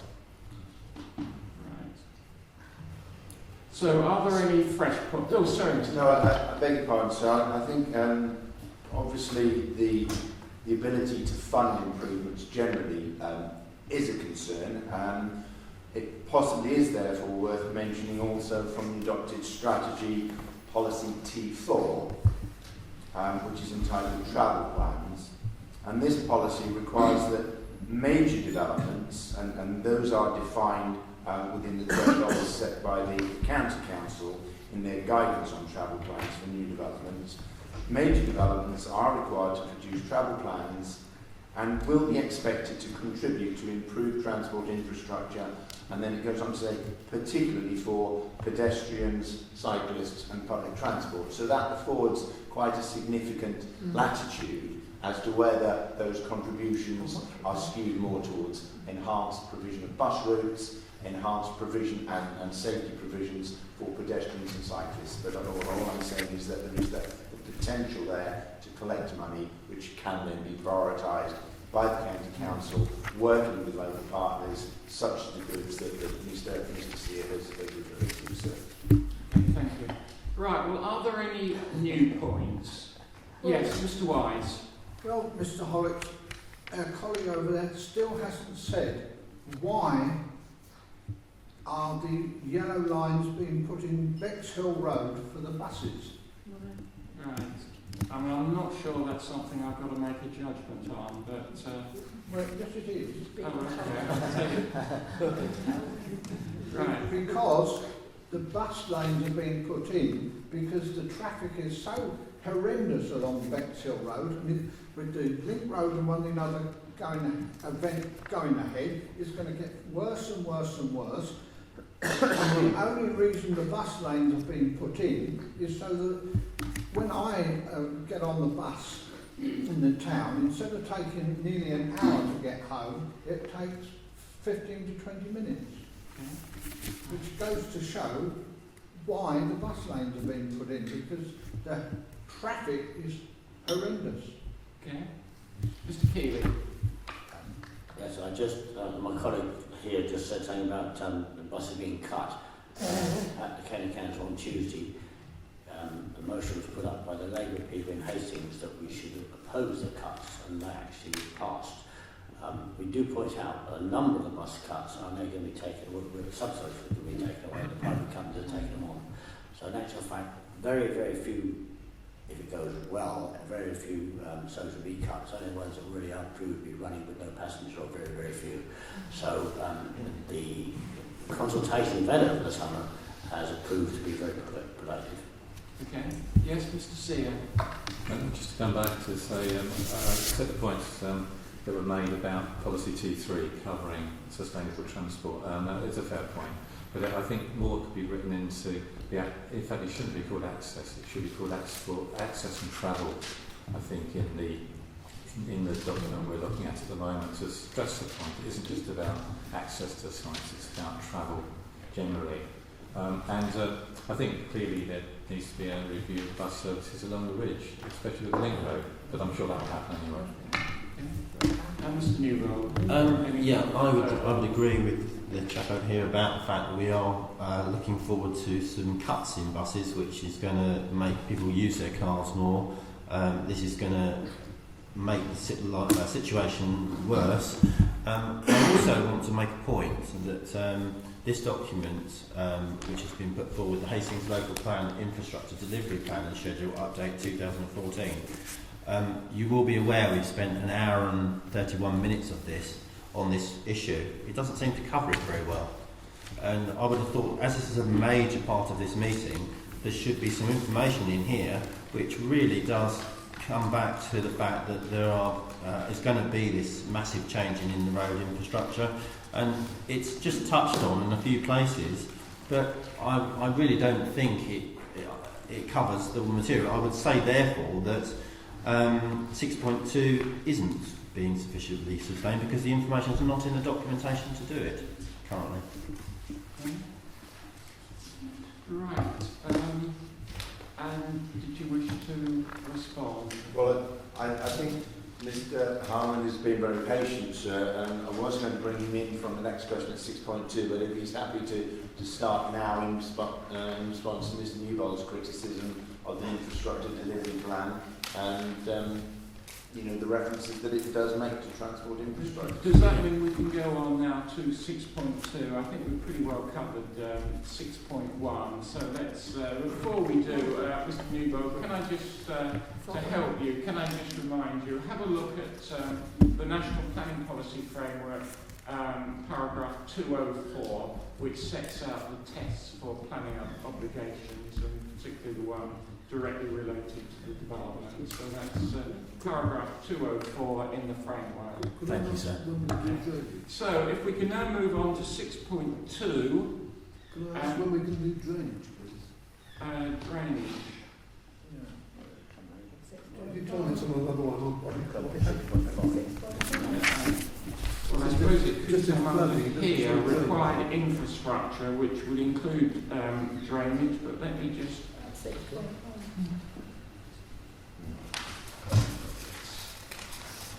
We've got, is the risk of flooding and or coastal erosion a matter of concern, and how could any such risk be reduced or eliminated? If you like to add drainage to one of those, I'll be quite happy. Alright, well, we'll do it to this one. So we put, is there a reasonable prospect of the required infrastructure, including drainage? Thank you. Is this 6.5 or 6.2? So 6.2, we put it in 6.2. So, 6.2, is there a reasonable prospect of the required infrastructure, including drainage, being in place throughout the plan period to provide for the proposed development, Are the transport proposals sufficiently sustainable? So, Council, if you'd like to start us off on this one, please. Very briefly, sir, before I bring Mr. Harmon in, and it's in respect to the, so we don't overlook it, the drainage issue that Mr. Ingleton has just referred to. I just wanted, if I may, sir, to remind people of that reference number I made earlier from Southern Water, and that's participant reference number 667. I quoted from it earlier, sir, in respect of the policy HN6 and the comment, but I just read, if I may, a couple of lines. So this is from Southern Water, carried out sewerage and water supply capacity checks on residential development allocated in the Hastings Development Management Plan. They go on in that first paragraph to say, whilst we found there is currently inadequate capacity adjacent to some of the sites, this should not be seen as a showstopper to development because additional capacity can be delivered in parallel with the development, providing planning policies support this approach. In paragraph 6.1.2, they then go on to say, we requested additional text in the respective policies to ensure that these proposed developments each connect at locations where capacity exists. This will ensure that planning policies coordinate development with the provision of necessary infrastructure. At 6.1.3, they then basically confirm the planning authority made these requested amendments in the revised proposed submission version of the DMP, and we strongly support this approach. So in respect of drainage, sewerage and water supply capacity, sir, that is the response from those people that are responsible for the provision of those services. If I may now, sir, hand to Mr. Harmon to talk to 6.2 in the other areas of infrastructure provision. Yes, Mr. Thank you, sir. Please. The question is whether there is a reasonable prospect of the infrastructure required being provided. And I think the answer to that is very much yes. No. I think well, let's hear from the Council. We should bear in mind that this is a 15-year plan, and not all the infrastructure needs to be in place at day one. You've already heard, sir, that the Bexhill to Hastings link road is funded, the Queensway link is funded, and the local LEP have provisional allocations for junction improvements in Hastings and Bexhill, and for walking and cycling improvements. So that, I think, is a very good start indeed. The infrastructure delivery plan sets out the infrastructure requirements over the 15-year period. And I think what stands out in that is that there are no other strategic infrastructure requirements on the scale of the Bexhill Link Road required within the period. There is therefore nothing which would preclude the plan as a whole being implemented. There are local infrastructure requirements. The ridge has already been pointed out to you as an example, and I think you've heard how those will be funded. Where infrastructure for gas, water and electricity is required, that is a duty on the developers to fund that. Similarly with education, there is a statutory duty on the county council to provide education. We've already discussed at some length transportation requirements. And the other significant area is coast and flood protection, where the DEFRA have already funded various surveys of what needs to be done over the next few years to improve both flooding and coastal erosion. And although those improvements aren't yet funded, I think having actually paid for the surveys to be done there is a very real prospect that DEFRA will fund the necessary work, bearing in mind that this is a 25-year programme. It's not something, again, that needs to be done overnight. So I think the conclusion that I would draw is that we have made an extremely good start to providing the necessary infrastructure. There is nothing there which would preclude the implementation of the plan. What is required is local infrastructure, and that will be achieved by a variety of means. I don't know, sir, whether you feel enough has already been said about whether the plan is sufficiently sustainable in terms of transport. There's been a lot said on it. Perhaps Mr. Wheeler might want to add something on that particular point. I think from a county council perspective, we would say that the transport proposals set out in the infrastructure delivery plan are sufficiently sustainable. It does set out that there is a need for improvements to walking and cycling, a need for improvements to public transport infrastructure, and a need to obviously address some of the local capacity issues at particular junctions as well. As Mr. Harman has highlighted, there is a funding package available through the LEP for the junction improvement improvements, and also for walking and cycling. I think I've got nothing further to add than that, sir. When you say public transport infrastructure, I mean, does that mean more buses, or what does that mean? That primary, I mean, at the stage of there is a local bus operator at Stagecoach, and they will obviously look at running services on a commercial basis. What we would be looking to do is fund improvements to infrastructure, whether that is improvements to bus stops, the introduction of real time, which is something that we are looking to introduce in the next few months in the Hastings area, through separate funding sources through the local sustainable transport fund, and from where we have got some development contributions as well. Okay. Could I just thank you? Yes. Something, sir. I meant to answer Mr. Newbolt's point about the infrastructure delivery plan. In fact, I think if you look at the schedule that accompanies the plan, what we've set out is every highway and transport improvement that the County Council have identified as part of their assessment of the future growth of traffic in Hastings and Bexhill.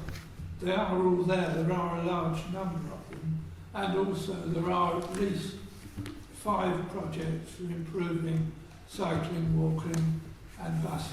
So I wouldn't agree with him, I'm afraid, at all, that the infrastructure delivery plan doesn't cover these issues. Well, I can't find them, sir, so I don't know. Yes, Mrs. Brown. Well, to listen to Mr. Harman say, you just think everything in the garden's lovely, but he did actually talk about the need. He did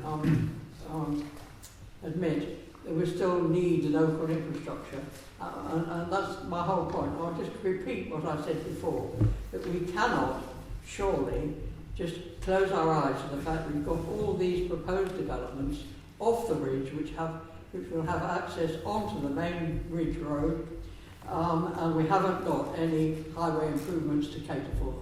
And we have to do that, have to have them in place. No good it being said that we started off all right, and we'll just get there in the end. We have to have those proposed highway improvements in place before these very large plans are carried out. Thank you. Mr. Ingleton. Thank you. I did the simple exercise. I compared the Hastings Local Plan Infrastructure Delivery Plan and Schedule July 2012 with the latest one, which is July 2014. So in one of the first pages on 4.0, in the previous one, it says, in order to inform it, it said they spoke to 45 infrastructure bodies, and in the later one, they've only talked to 30 infrastructure bodies. So it's not getting better, is it? I'd like to go on to say that when you start turning the pages over, we are, on the schools, we're not well off. What's been happening with East Sussex County Council, they've been getting rid of land rather than making provision for places at schools. On the health situation, I think it's very clear that you've only got to look at page 11, and it says here, and health. In the previous one, it said East Sussex hospitals saying that they were going to provide a network of 3 primary care centres which will accommodate the shortfall and provide some additional capacity. But if you look in the situation that we've got now, it hardly mentions it. If you look at 537, wow, it doesn't say anything at all. So that is not good. And you can go on and on and on. But, the drainage is not good. It's all very well saying, oh, well, once we've got the DNP sorted in position, we'll get it done. I'm sorry, the drainage in this town is appalling. We have got a Victorian system which leaks. You'll find this winter we'll have loads of problems, and Southern Water are not putting in the proper services, and we've got problems with the clean seas and everything like that. And there's, it says the planning structure will inform their investment, and they're going to do it there. And now it looks as though they're going to go off what, so the rest of us pay for what they're supposed to be doing. So that's not good either. So we've got a bad sewage situation, and it goes on. The Bathing Water Directive we've got a problem with. We flogged it to death about the getting off the ridge, and what's going to happen in 2015 mid-year, the link road's going to be done. None of these little service things that are supposed to be done will be done. So we're going to wait till it all builds up, and we're going to have the problems, and you're going to tinker about with it at that time.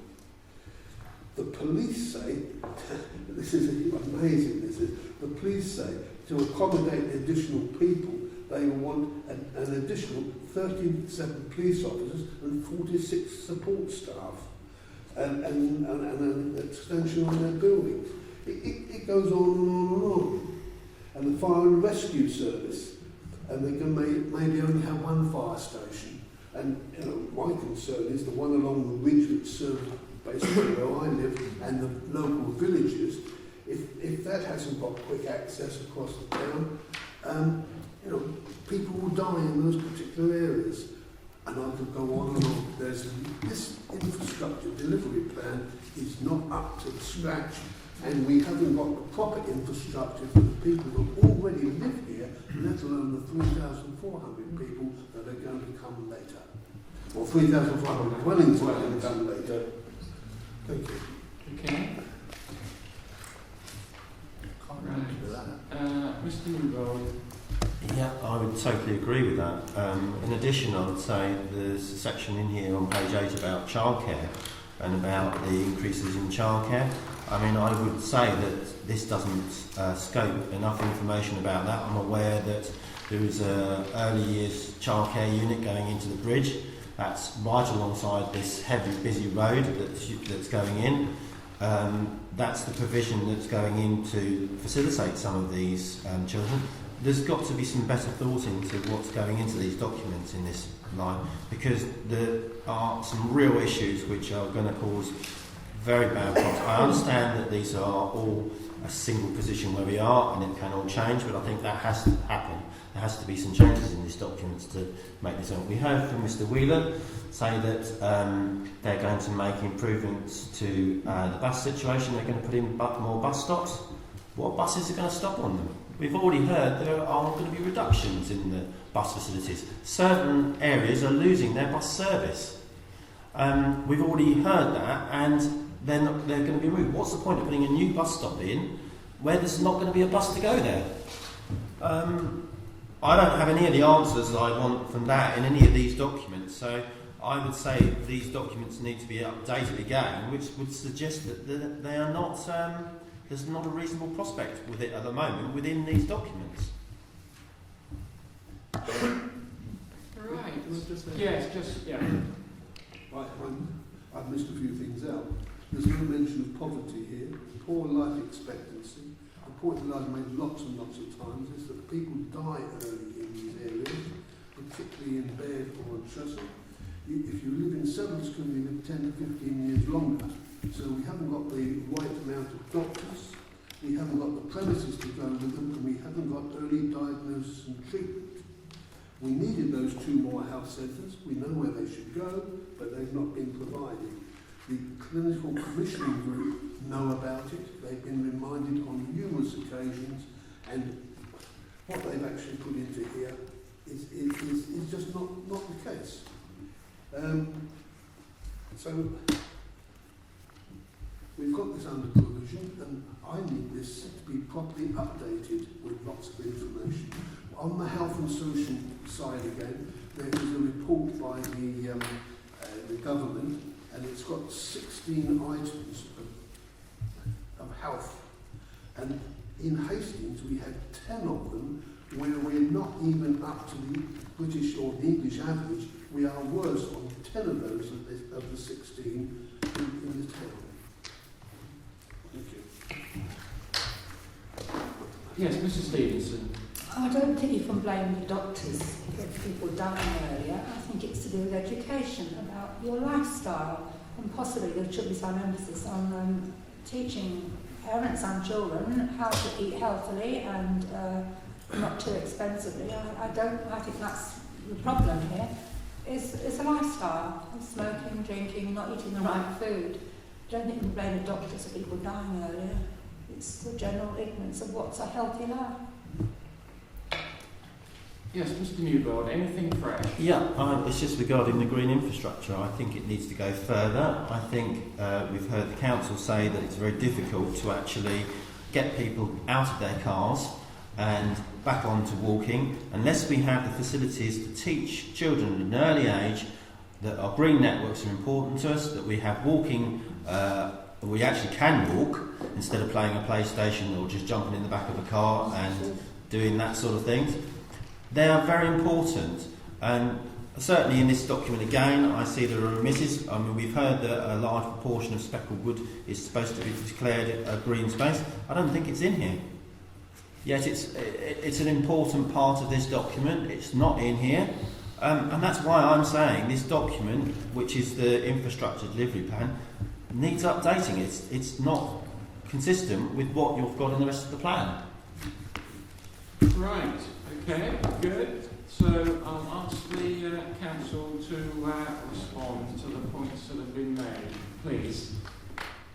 If I may, sir, and again, I think firstly to deal with Mr. Newbold's general comments. The infrastructure delivery plan is always seen as and described as a living document. So in terms of whatever the infrastructure providers are telling us at any one point, that is what is in the plan.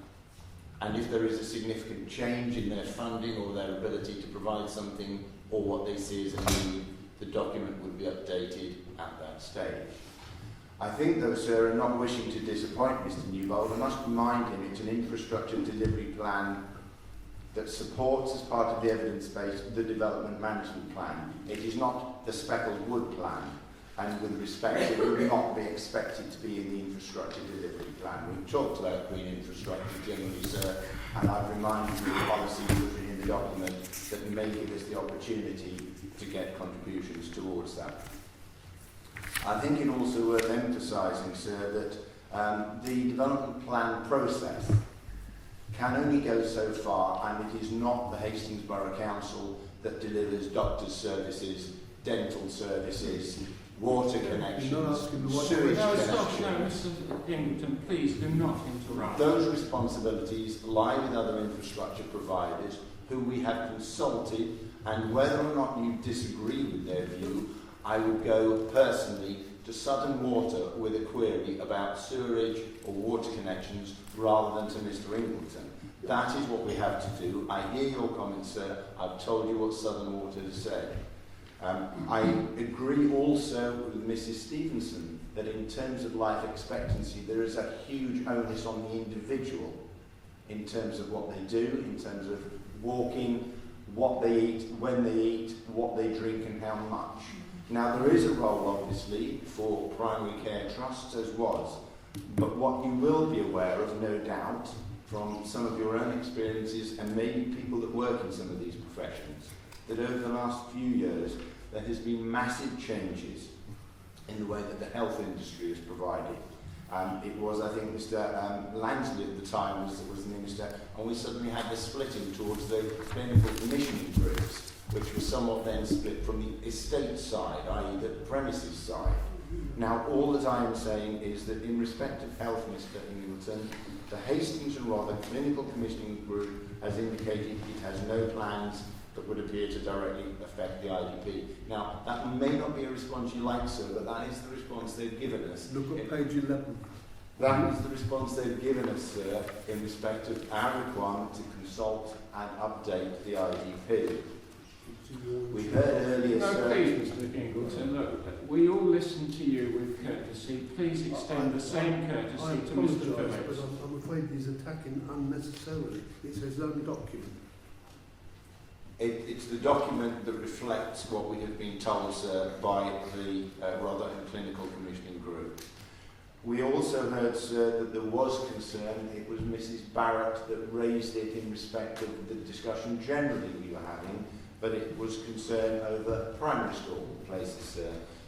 You will see at paragraph 5.14 of that IDP plan update, the County Council has actually allocated an overall budget of approximately 17.5 million in its capital programme to deliver additional primary school places across the county and including Hastings. Now, I can only assume, sir, that in terms of budgetary provision, that is as much as they are able to afford to give to primary provision when you look at other instances that people have raised about what they should be doing about potholes, what they should be doing about social services, adult social care, elderly care, etc. And it actually then identifies at 5.15 a specific decision that was taken fairly recently, December of last year, to approve the expansion of Robsack Wood Community Primary School to provide some additional 98 places. We then go through a number of the utilities, and although this is and will be covered when we get to 6.4, we can see, sir, that in terms of electricity, National Grid concludes by saying its existing networks should be able to cope with additional demands. We then, at 6.4.3, the gas, Scotia Gas Networks, ongoing annual maintenance replacement programme to decommission old iron and gas mains. Part of this programme is likely to involve significant investment in Hastings. EDF have highlighted that they do not see any capacity problems. Now, all I'm saying, sir, is that this living document supports the key infrastructure needed.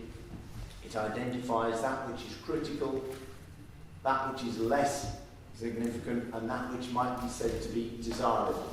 And I think, sir, in many of these instances, what is desirable by a number of individuals may not necessarily be seen as critical in terms of the infrastructure delivery to support the plan. I have noted and we have recorded what the police have said about additional officers. I think very many of those organisations, sir, are going through periods of budgetary restraint, and they are looking to see whether or not developer contributions can help them out. Now, today we don't have too many of those developer interests around the table, sir, but they will always tell you about the squeeze upon development, generally in its viability, with so many claims being put upon them. We have merely indicated in our infrastructure delivery plan, sir, that we say it is unlikely that Council will be able to add that particular demand to its priority list. And that is because, sir, in terms of delivering the plan, there are other higher and more significant priorities, some of which we've talked to this morning, in terms of transport infrastructure and potentially education. With that, sir, if I can hand to Mr. Harman to say anything else in respect of that infrastructure plan and any other points he wishes to add. Yeah, very briefly, sir. To answer Mr. Inglisham's point about why in the update we only consulted 30 infrastructure providers, a large reason for that is that changes in the health service. In the original plan, I think we had to consult at least half a dozen or more different bodies, strategic down to local. Now it's just the commissioning group that we consult. So and there are others that have either fallen by the wayside or indicated originally they didn't really want to comment. They've got nothing to say. So that's why there are less. There's no Machiavellian reason for that. We've consulted the key players in the infrastructure field. And on this point about drainage, I'd just like to add that one of the key consultees on the infrastructure delivery plan was the Environment Agency. Now I'm quite sure that if they felt there were serious problems of drainage or water supply in Hastings, they would have said so. They're not slow to come forward when they are concerned. In their response, they accepted what has been said and they made no comment whatsoever. So although there may be local drainage problems which Southern Water have identified, which will be overcome on a side-by-side basis, there are no identified overriding drainage problems in Hastings. Thank you, sir. Thank you. Right, are there any new points on this? Yes, Mr. Wise. Yes, I gave you a letter a copy of the letter from the Environment Agency where it is stated that Hastings Borough Council have not taken their advice. Can you remind me which? Yeah, I gave you it, and the copies of the letter I've sent back to them. I gave them to the young lady, Lynette, and you, and photographs. Right, okay, I'll look into that. Yeah. Yes, Mr. Newgard, anything new? Yeah, I can't talk about the fact that whether South East Water have or have not contacted you or communicated with you that there's any problem, but what I can say about the hospital, in 5.3713, it says that there were no requirements for additional land to serve the Conquest Hospital. Why is it then that the Conquest Hospital was contacted, Specklewood, again, because this is what I know about, and told us that they really wished to use the footpath for a rehabilitation? Now, I presume that extends to all of the green spaces. Now, if this is one indication that people are not being contacted correctly, because we definitely had that feedback from Conquest Hospital, I suspect other areas have as well. Why is that not part of this document as well? And are other agencies not being contacted correctly? Well, we have looked at consultation. I mean, have the Conquest Hospital made any representations on the development plan? I don't recall any. No. So, does that mean they're happy with it?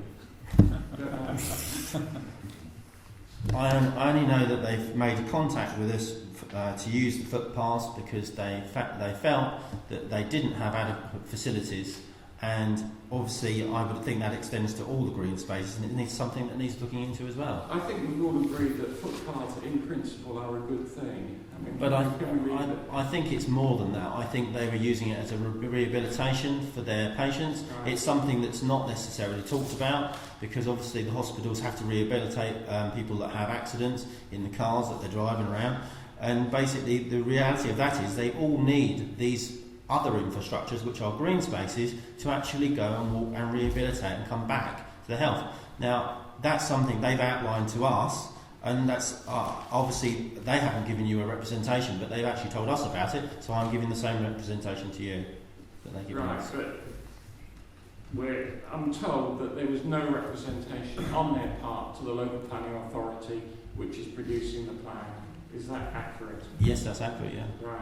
And we've got, you said about consultation. There is a statement from Southern Water. I've got it here, and Mr. Phillips read parts of it out. So they certainly have been consulted. Right. Anything, did you wish to respond to any of the points? If I could just very briefly, sir, on Conquest, I don't think it particularly matters whether Mr. Newbold contacted Conquest or Conquest contacted him. I think it actually just really reaffirms the importance of looking to designate green space for anybody to use, whether it's people at Conquest for therapy or whether it's generally. And I think it just reaffirms the points that we were trying to get over yesterday, sir, that in respect of the land you are particularly passionate about, we are endeavouring to designate green space in an area that currently is not public land, with no public footpaths, and nobody has any right over it. Can I just come back on that? Well, we have dealt with I know, but we are talking about footpaths, and I don't think this was brought up. It's been constantly said that there are not registered footpaths, and I think that if you look right across the borough, the registered footpaths, there's not a lot of them, and not a lot of new ones. And the reason why there are not a lot of new ones, and the sites are not being updated, is because the process is so complex that it's not possible to actually do it. And I understand that Mr. Sear has been very involved in trying to get the footpaths done on one particular site for some years, yet there's been no fruition of that because the process doesn't or isn't in place to actually allow it to actually happen. And I think that's why you keep referring to registered footpaths, sir. I think that's why there's a lack of them. It's not because they're not being used by the public. I think the public actually assume that they are registered footpaths because they've used them for so long. You talk about public open space. There are documents that do say that certain areas are public open space, and you can't ignore those because they are a part of our history, and it's a very important history that we all rely on. I think that's enough of the point that I'm trying to make, is that the footpath process for registering footpaths is incredibly difficult, and I think a lot of people come stuck with it because they go so far with it, and I think Mr. Sear would agree that basically he has tried to do this and it's not possible. So, okay, right. Yes, briefly. I refer back again to the delivery plan for July 2012, and it's got there about the East Sussex Hospital Trust under 529, and we've got it in the revised one in 537. And I make the point that in those days it was a primary care trust, and now it's a clinical commissioning group. I know about all these things because I'm the past chair of Seniors Forum Health and Social Care Group. So I know about these, I go to these meetings, I'm knowledgeable. So what's happened is they were going to provide these 3 primary care centres, and they haven't. So there's nothing in here saying about that, and I'm not sure that they were actually the clinical commissioning groups were actually approached. And I think it's a really important point that we are really short of good primary care centres. And we have we have one of the worst doctors' practices in the whole of East Sussex. We are short of people, and we were promised one of these primary care centres was going to be at Silver Hill, the other one was going to be in Orr, and there's an outline or there's a permission given for Orr, but nothing has actually happened. And this needs to go back into this delivery plan and not taken out. Okay, right. Yes, Mr. Just one more point. I am confused. We are looking at the implementation and monitoring of a plan. Aren't these matters upside down? Shouldn't this be the last thing that we're discussing after the fact that the actual plan is approved or not approved? It does seem to be a rather irregular way of doing things, and I don't understand why we're looking at the implementation and monitoring of it today when we're not looking at the actual plan again until 16th of January. And I don't understand why it's been done that way around. I wondered if you could shed some light why. It doesn't make any sense. Well, you know, if we got it the wrong way round, you should have made those comments at the pre-hearings meeting. But you didn't. Mr. Phillips, did you wish to respond to those comments? Just very briefly, I mean, obviously to concur with the view you just expressed as to the way and the order in which we deal with matters, it is maybe a little unfortunate that the final matter has now tripped over into 2015, but that has been unavoidable because of the length of time that was needed and required for everybody to say their various points. I think with regards to Mr. Inglison's comments, I'm not for 1 minute looking to diminish your anxiety or disappointment that those facilities are now not going to be provided, but all I would say, sir, is that within an infrastructure delivery plan, I would not expect it to include things that were not going to happen and that other infrastructure partners have clearly decided they are not going to provide, either for policy reasons or because they haven't got the budgets. I mean, I think you're a little confused on the, Mr. Newberg, I think you're a little confused about what's happening in January. On January the 15th or 16th, whenever we come back, what we will be dealing with is the consideration of High Court transcripts, and I'll be receiving representations on those 3 transcripts. And then we should be going into conclusions in which I shall be inviting everybody, if they so wish, to spend 5 or 10 minutes at the very most telling me why they think, if they do, that the planning that the DMP is unsound and how it can be made sound, and there will be no opportunity for any additional evidence at that point. So basically, at the end of this afternoon, if all goes well, we will have concluded pretty much on the development management plan. Does that help? Yeah, that helps quite a lot. I just would like to say though, on the fact that we had opportunity to change these things. The documents that we've had, there's been 6 revisions of changes to the dates of different events. Sorry, different? Well, there's been 6 different revisions of the actual process of the meetings, scheduling the meetings, and obviously that has to accommodate live what's going on in these hearings. And my point was that it is kind of upside down, and I'm not quite sure why that is. Well, I'm sorry about that if you've been confused by it, but I have, quite yes, honestly, Mr. Newbold, you have been threatening legal action, legal advice, because for one reason or another you think you've been treated unfairly. All I can say is that if you think you've been treated unfairly by me, by the programme officer, by the council, by the planning inspectorate, or anybody else, go ahead. Well, we are reviewing that, sir. Well, you do that. Right. So I think that concludes our discussion on 6.2. So I will adjourn for lunch until 2 o'clock, and then we will come back and consider proper rights deals. Thank you. It is now 2 o'clock, so let's proceed. And we're on to 6. Yes, Mr. Newbold. Yes, Mr. Hollocks. I do wish to say that I have full confidence in you. I apologise if you feel that any of my questions have actually made this sound that I don't have full confidence in you. I do. I also wanted to say that it has been pointed out that Mr. Hollidge may have been trying to seduce us. I would point out that I don't know Mr. Hollidge. I have never met him outside these meetings, and certainly would not have met him outside of this process. And I hope you will accept my apology. That I hope that we can try to find a solution to move forward with this.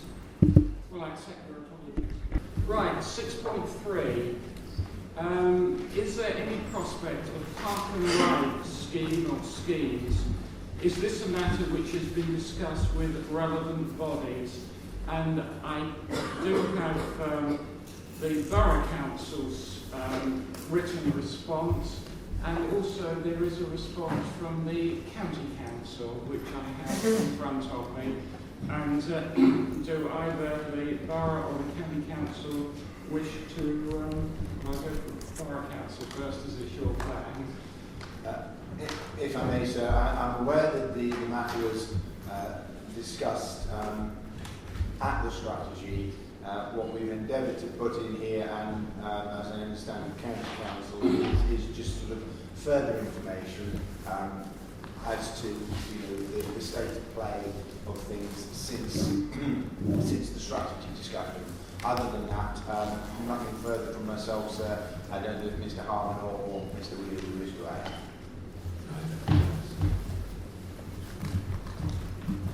I mean, if it helps, sir, just to sort of highlight the key points of our statement. Park and ride realistically needs to be, for it to be successful, needs to be part of an overall parking strategy for the town. And that also needs to include a parking restraint policy and resident parking, coupled with the promotion of sustainable transport as well. For it to be successful, cost effective and to attract motorists to use it, the following are considered necessary. There needs to be a limited supply of on and off street parking within the town, particularly in the town centres. The cost of parking in the town centre is high. There is a limited amount of private non-residential parking in the town centre. That's parking that is available, say, adjacent to office blocks for employees. Park and ride buses must also provide a competitive journey time relative to travelling into the town centre by car. And there also needs to be suitable sites of at least 500 to 600 spaces to ensure that the running of a park and ride site is cost effective and the bus operation is viable. As Mr. Phillips highlighted, this issue was discussed at the examination to the local planning strategy. I think at the time we did advise yourself as the inspector that we didn't believe Hastings at present met or could meet the above criteria for the following reasons. There is a high level of competitively priced on and off street parking in the town centre. There is not a limited amount of private or residential parking. There are limited, if indeed any, sites of sufficient size, that 500-600 space size, on key radial routes into the town to provide potential park and ride sites. And when I talk about key radial routes, I'm obviously talking about the A259 from both ends, and also the A21. And in addition, and finally, the difference in journey times between park and ride buses and cars coming into the town centre is unlikely to be sufficiently competitive. So, in summary, I don't think the situation has changed, and therefore we believe that proposition of park and ride is simply not a viable proposition at this juncture. Right, yeah, I'm looking at the that third bullet point about the sites being of sufficient size. I mean, when you look at the park and ride sites on the outskirts of Cambridge and Norwich, they're quite big. Yes, indeed, sir. I mean, some of those sites would be 500-600 would be a minimum. A lot of those sites are upward of 1,000 spaces. And the two cities referred to, Cambridge, Norwich, Oxford, have got very successful park and ride schemes, but they would meet all of those relevant criteria about limited parking in the town centre and a high cost for parking in the town centre as well. Yeah, thank you. Does anybody? Yes, Mrs. Brown, please. Thank you very much, sir. As a supporter of park and ride schemes in the past, I would just like to report that might be helpful briefly to report some history. When we had the town development scheme that I've already referred to a few days ago, there was a parcel of land reserved to have a park and ride scheme off Queensway. Can't remember exactly where it was, but somehow or other either got built on or it was developed in some way, and it isn't there anymore. To sort of add grist to the mill, a lot of us visited Maidstone in the past when they had a park, obviously still have a park and ride scheme, but we visited them with a view to sort of copying them. I presume they're more or less the same size as Hastings. I don't know, Mason. Anyway, the fact is, what I don't want to do is to close the door, bearing in mind this plan will be in situ for all these years. And I have got a short piece I wrote. Could I do it? Yeah, please, yes. Right. No specific proposals for a park and ride scheme have emerged since the present local plan was approved. However, if a suitable site is identified and if the funds required to prepare the site for a park and ride are available, there should be no impediment to a scheme proceeding. Right. I just don't want to forget all about it forever. Right. Anything else from anybody? Yes, Mr. McGinley. Thank you, sir. My understanding was that park and ride involves possibly more than just a car park and a bus coming along. Are there not schemes where park and ride involves integration with rail transport? And the park and ride suggests some sort of joined up thinking, and yet not so long ago we had the report that rejected the possibility of a station at Glen Gap. We have in this report talk about, in paragraph 1110, we talk of upgrading Moor Station, and that's fine, but never have I seen it considered that it would be, because thousands of people are moving in, there are going to be thousands of homes, thousands of people with thousands of journeys. Never had I seen it considered that it would be a good idea to reconfigure Western Land Station in order to take account of the coastal line as well as the inland line. And this sort of integrated thinking doesn't seem to be part of what the plan addresses. So although Mr. Phillips referred earlier to the totality of improvements, I'm afraid there's a notional alternative to that, which is the totality of the lack of improvements. Okay. Yes, Mr. Newbold. Yeah, I would go with that. Is it not possible to do something with Glen Gap to actually do that? It has got quite a lot of parking on that site, and if you were going to try and do something with it, that would be where I would expect it to happen, really. Yeah.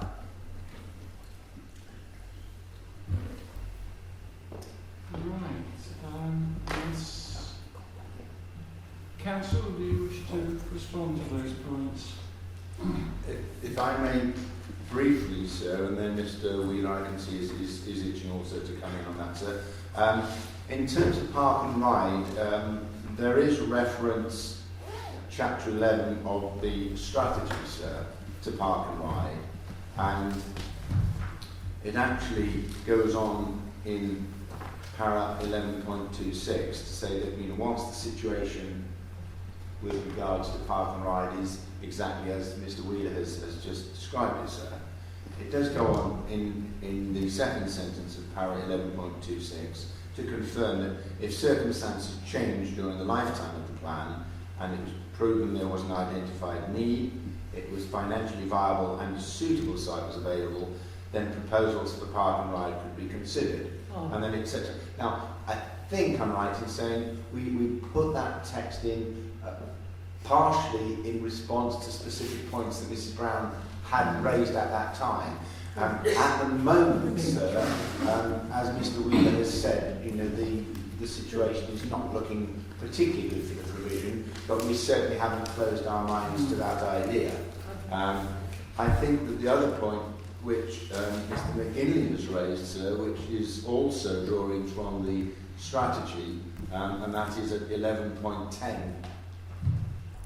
I think again, sir, we are identifying that these things may aspirationally be something that we should aim for, but part and parcel of the plan has to be based upon deliverability and viability.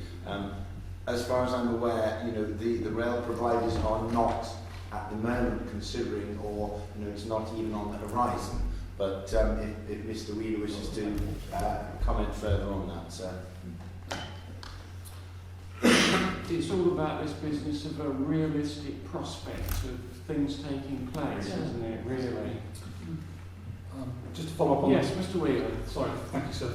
Just to follow up on the points regarding glide gap, I'm sure that people are aware that a study was, glide gap has been a proposal to have a station there for a number of years. A study was commissioned by Rother District Council, also involving ourselves as County Council and Land Securities in 2012. To look at whether there was a business case to introduce a station at Glide Gap. That piece of work took place over a 12-month period, in consultation with Network Rail as the rail infrastructure provider and also train operating companies. The study concluded that there unfortunately was no business case for a new station at Glide Gap. This was an issue which was discussed at the Rother District Council local plan inquiry. They initially had the proposal for the station in their submission local plan, and following the conclusion of their examination, the reference to a Glide Gap station has been deleted from their plan. Okay. Right, is there anything further on 6.3 on Park and Ride? Park and Ride? No. So if we can go on to 6.4, is the evidence base convinced that there is or will be sufficient energy resource, including gas, electricity and water, to support the scale and distribution of the envisaged growth? And looks as if we're back to the infrastructure delivery plan which the council mentions. To Mr. Harman, sir, right. I briefly alluded to it earlier on in response to something Mr. Wingleton had said, but Mr. Harman, to speak to this, sir, thank you. Thank you, sir. I think a lot of this has actually already been covered, but basically, as I said earlier, in the infrastructure development delivery plan, we did consult with key infrastructure providers, National Grid, who are responsible for the network of electricity and gas, Scotia Gas, who manage gas in Hastings, EDF Energy, who are responsible for electricity, and of course Southern Water. And although all of them perhaps indicated that there may be local infrastructure issues on individual sites that needed to be resolved, and that would be between them and the developer. None of them identified any overriding constraints in Hastings in terms of gas, electricity or water.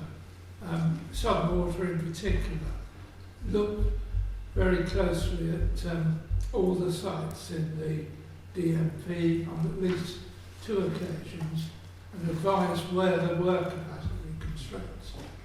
And suitable wording has been put in policy to cover that.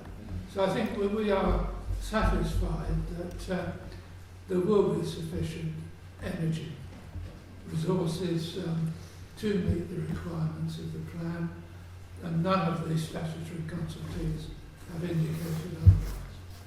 Thank you. Does anybody wish to say anything on 6.4? 6.4? Yes, Mr. Ingleton.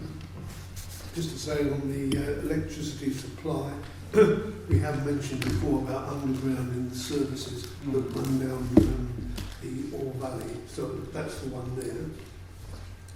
The other thing is about the Southern Water, and I don't know whether in fact the council looks at the drawings showing the existing system and checked up to see what sort of sewage is available, the size of it, and what sort of sewage will come from the sites. Because I made the point that I've made many times before, that wording doesn't dig trenches, put drainage in, or make it safe and wordable. Thank you. Just Mr. King, then, because so the case before us is we've got to join Rother and Hastings together, because all the new houses on Rother with the wastewater, sewage, etc. I'm not sure where that's all going, because pollution in the sea is going to be a problem.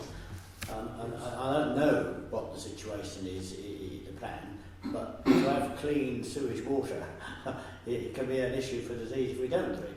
And I'm not sure what the plan is. I mean, the gentleman said it's all adequate for power, but the wastewater for both Rother and Hastings, I think we need to confirm ourselves or make sure we know that we have got adequate services at hand before all these other areas come in. Because I know the infrastructure for that, the pipes are old through my area. They've got to renew the whole drainage system if they're building more houses. I presume it's the same here. So it's something I think we ought to just make sure we are aware of before we make a decision. Thank you. Okay. Anything else? Yes, Mr. Newbold.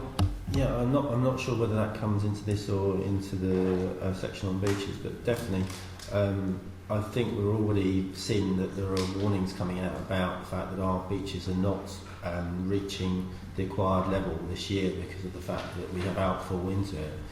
How does the council feel that it's going to address this in the future? Because with this extra housing, this is obviously going to become worse. Yes, Mr. Wise.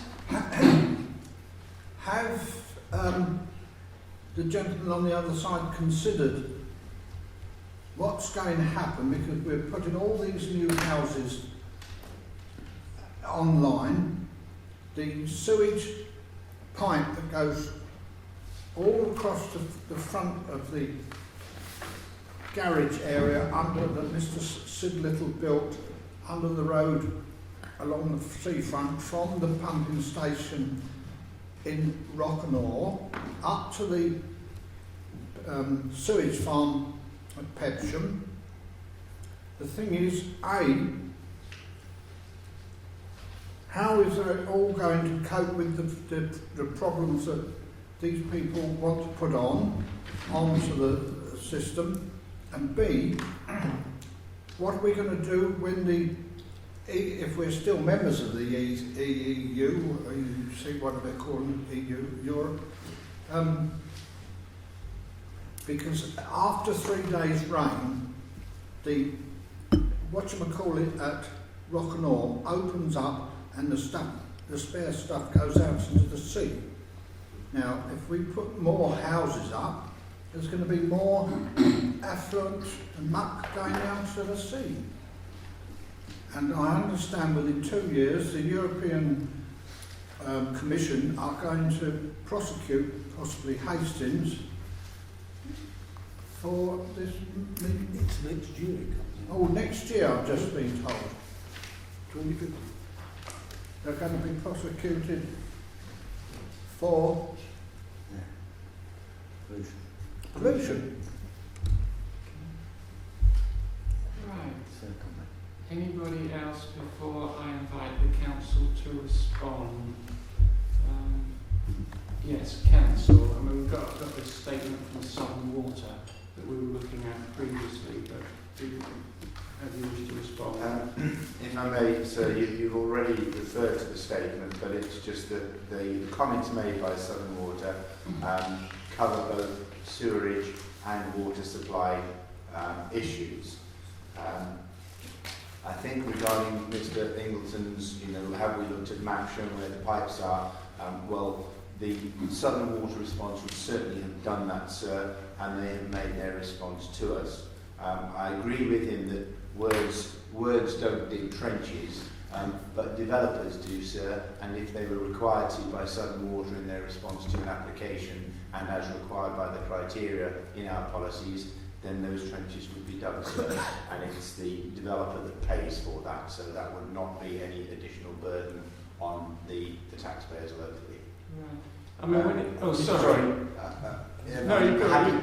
The other point I think Mr. Newbold raised, and we had a discussion on this, and these are the tougher standards really in terms of water quality and beaches, and I'm not certain, Mr. Newbold, whether, I think you were present at that, but Mr. Murray Davidson talked about the work that the council is doing with the Environment Agency and Southern Water. I think it was an issue that was raised by, amongst others, Mr. Collier, and we explained that in terms of how the water quality elements are controlled and regulated, that the Environment Agency provides a discharge consent to Southern Water, and if Southern Water were to breach that consent, then potentially they could be liable to prosecution by the Environment Agency. As these European and other standards are lifted and enhanced, the Environment Agency obviously looks to work with both Southern Water and ourselves as a planning authority, as somebody that can affect where and how much new development goes, in order to ensure that we can maintain and meet those higher standards. So that, sir, it's a valid point about how we're going to meet that, and I think Mr. Davidson's response to the hearing, which I summarised there, expresses how we're going to do that, sir. I mean, when it comes to dealing with planning applications, on what basis does the council consult Southern Water? Is it on the basis of an individual dwelling, or does there have to be a limit, anything more than 3 or 4? How does that work? My understanding is that it's an automatic consultation, and particularly so you'll see in some policies, and it's reflected in Southern Water's response. At 6.1.3, they've said the planning authority has made these requested amendments in the revised document, and we strongly support this approach. Right. So where there is a particular issue they have raised and we have incorporated some minor mods, I will check, sir, but I think that the consultation is carried out. Southern Water may, and I will come back to you if I'm wrong on that. It is quite often the case with a number of the statutory consultees that if there is a sort of de minimis type of limit, that they may just say no comment, basically. Yeah, right. Okay, if you could let me know that would be helpful. Could I just add, sir? Yes. It is normal practice for the council to require submission of full details of drainage and sewerage. When a detailed planning application is made and conditions are imposed requiring the carrying out of the necessary work. So I hope that perhaps reassures Mr. Ingleton. Thank you. Yes, Mr. Ingleton. One just replies to that. The thing is, you can have drawings, but who enforces it actually happens? Council, sir. Yeah, and Mr. Wise? Yes, Mr.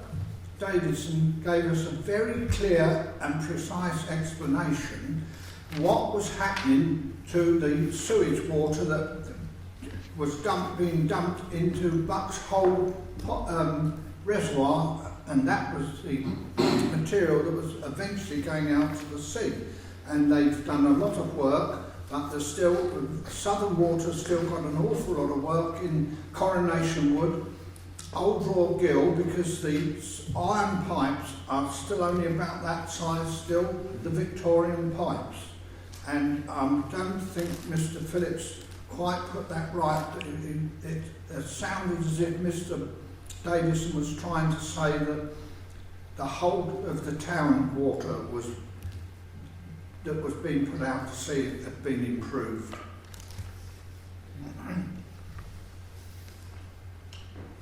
Yes, Mrs. Stevenson. I was going to ask you, Mr. Phillips, have you been to look at the Hawthorne Road development as yet?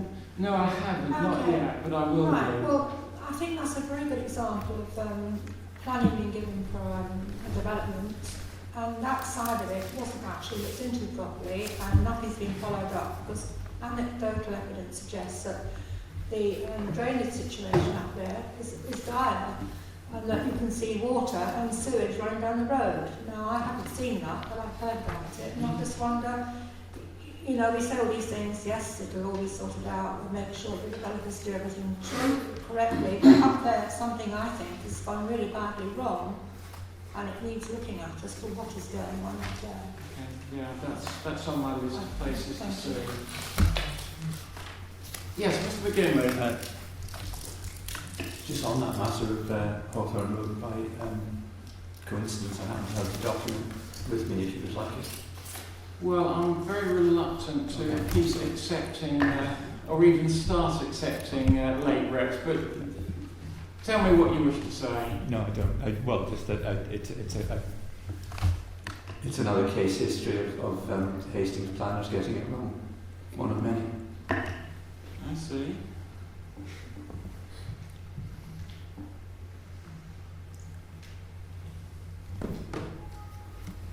Right, are there any other comments, questions before I ask the council to respond? Yes, council, please. If I may, to Mr. Wise's comments, apologies if I gave any impression that things were wonderful across the borough. I was referring to the explanation that Mr. Davidson gave, which, as you say, was rightly confined to the Alexander Park, and I think where a number of residents were actually appreciative of the improvements that have been made there, and whether that is something that the Environment Agency will, on a prioritised basis, take out across other parts of the borough where the pipes are old or not of sufficient diameter. I don't know, but I hadn't meant to give the impression that all was fine everywhere. I was just talking to his explanation. I think in respect of the Hawthorne Road, sir, initially that was identified for you as a hoped-for site visit by Mrs. Brown, I think more because of design issues. If there are problems also with regards to sewage, it may be worth, entirely for you, sir, asking a couple of the residents. I don't know from Mr. McGinley's perspective whether, and it would be genuinely of assistance, I think, to you, sir, whether in terms of his wording of, an example of getting it wrong was more to do with the design or the non-enforcement of conditions. I don't know whether it's possible to be, or it could be a bit of both, I don't know, but that might assist the inspector on his side, is it? I mean, I think I'd be very reluctant to start having discussions with residents. I mean, that could be regarded as evidence outside the inquiry, which is not a good idea. So, yes, Mrs. Stevenson. I was going to say also that Hawthorne Road is one of many examples of land, of permission being given for developments to be built on unstable land, and that's part of the problem, I fear. And this is what is very worrying, because there's another development going up right now in Fern Road, which is on unstable land, and I just wonder how these developers are allowed to go ahead and do this. Why does the council not make more inquiries as to about the land stability and everything else for them to go ahead? There's quite a few sites here where this has happened. In Undercliff, for example, we have a collapsed land site that's literally just sitting there. We've now been able to find out who owns it, who's going to do anything about it. And I think it's really quite bad that, these planning applications are approved when there's instability, and then obviously the drainage is affected as well, as in Hawthorne Road, and the land is moving about under the houses. As I say, I mean, it's not my job to review the council's previous permissions or the way planning applications have proceeded. I mean, my job is to sort of look forward and do what I can to get a sound development management plan adopted as soon as possible, assuming that it's sound. I agree there, yes, but I think the point is to make sure these things don't carry on happening, because they are happening as we speak. So the plan must be firmed up that it can't happen again. Can I just comment there, sir? Yes. I think this goes back to a discussion we had at the last session I attended. We lost an appeal where we held out and said we weren't satisfied that drainage details were appropriate, and we weren't prepared to give planning permission. The inspector unfortunately disagreed with us and said, no, you can deal with drainage by condition. And that's why subsequent applications including Fern Road, were dealt with in that way.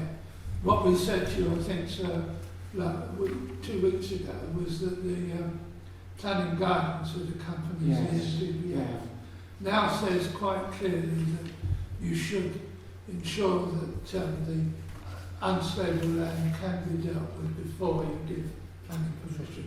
And we agreed to recommend to you an amendment to the plan to take account of that. And to say that planning permission will not be granted unless or until the satisfactory details are submitted. Satisfactory mitigation. Yeah. Right.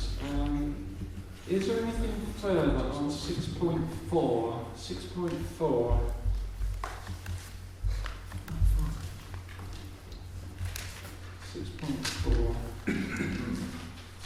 If not, we will move on to 6.5, which is the risk of flooding and or coastal erosion a matter of concern, and how could any such risk be reduced or eliminated? So again, may I ask the council to elaborate, if they wish, to their written response on that question? Very briefly, sir. Yes, flooding is a concern in Hastings. For that reason, the council undertook a strategic flood risk assessment to support the planning strategy in 2008. Since that time, we've also undertaken sequential tests carried out by experts on every individual site put forward in the development management plan. And as a result of that, and the results were agreed by the Environment Agency, as a result of that, a number of sites of high flood risk have been taken out of the plan. I think it's fair to say that none of the sites that remain in the plan are at the highest flood risk. Right. The vast majority do not have a flood risk attached to them. Clearly, it's not possible to completely eliminate flooding. I think, I think it probably ruined the seafront in Hastings if you did, because you would probably have to raise the seawall quite considerably. And one of the attractions, I think, of Hastings is the relationship between the seafront and the promenade and the sea, and that would be lost. Apart from the fact that it would be extremely expensive and couldn't be funded at the present time. There are other things you can do, for example, the use of suds, and just to make sure that development is not proposed on land which is in the highest flooding capacity. Coastal erosion, again, is another issue. Again, it's not really possible to completely eliminate it. In fact, in the section of the borough to the east of the Rockernore, the Fairlight area, there's a shoreline management plan in place, and that stipulates that there should be managed retreat in that area with no attempt made to stop natural flooding.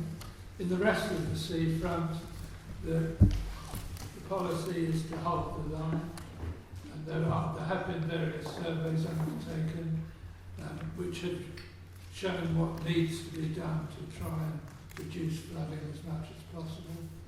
As I said earlier, it is anticipated that these will be funded by DEFRA over a 25-year period. So I think we're not going to eliminate the risk completely. I think there's a lot that is being and can be done to minimize it. Thanks. Yes, Mr. Wise. Well, these coastal flooding, they put up huge rock formations that to stop the erosion. Unfortunately, on two small areas this winter, the sea did go in over the railway lines, but just twice. But the most important thing is the gentleman over there said that they've done, Mr. Harmon said they've done special tests on each individual site. Well, it's not the tests on each individual site that matters. The whole area being of impermeable soil, it means that unlike at Eastbourne and Folkestone, where the chalk absorbs the water much better, in Hastings, or especially where I live, the Coomhaven River, since 1710 odd, has now been so built on from Pepsham, Battle, Balslow, and the Hollington Stream area now, and these wonderful new sites all down Queensway, which are all green sites anyway. All that surplus groundwater is coming down into the channels into the Coomhaven Valley. Now it is it's the triple SI site, and because of the Pepsham tip, which is the 6th largest tip in the country, has taken up what used to be a beautiful little valley that had oodles of wildlife. Some very rare birds were photographed and one thing and another there. That is gone. Our neighbours, the Coomhaven caravan site, because of the seriousness of the situation, are building their banks much higher. They originally got planning consent, but I've got to ask the council whether they've reapplied for planning consent for what they're doing because it's so big. But all that water ends up into the Coomhaven stream. The environmental agency have said they've got nothing in the mind at the moment to clear the silt up. There's huge piles because of where Bexhill Road is. We all live on the beach. The houses were built on beach. So there's a lot of beach pebbles in the stream, making banks along with the silt, and all the time the Pepsham tip was working, every day terribly thick muddy water was going down and the silt was oozing out and settling on the bottom. But if we could persuade them to clear the silt and then out for about 3/4 of a mile, that's all it takes. One, I'm putting a water turbine that can generate lots of electricity to help Hastings out, and then during inclement weather run a pump and pump the water out during net tides and that to relieve, because at the moment when we get a net tide the gates shut and stay shut and the water backs up and backs up and backs up, and in my garden last year I had the water receding and coming back, receding and coming back, and with all the new borough plans and building projects envisaged, I got a feeling I either got to buy a diver's suit or buy a boat. Thank you. Right, okay. Any other comments before I ask the council to respond? Council, please. Yes, we do mention in our statement that the council is aware of surface water runoff and the potential flooding risks of that. And I think Mr. Wise is talking about the cumulative effect of runoff. And in response to previous flooding incidents, there is a surface water flood management plan in place. That's something separate, obviously, from the development management plan.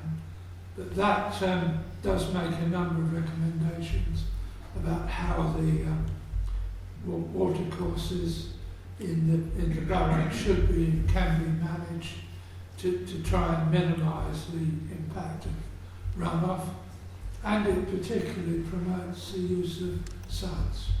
And suds are one of the key things you can do to try and stop the runoff. Because instead of surface water from housing estates either going down the drains or just running off the street into the nearest water course, the suds, they actually drain away very slowly and can be contained. So yes, I mean, the council is well aware of the problem, and I think there are things being done, not by planning department, but by other departments to try and tackle the problem.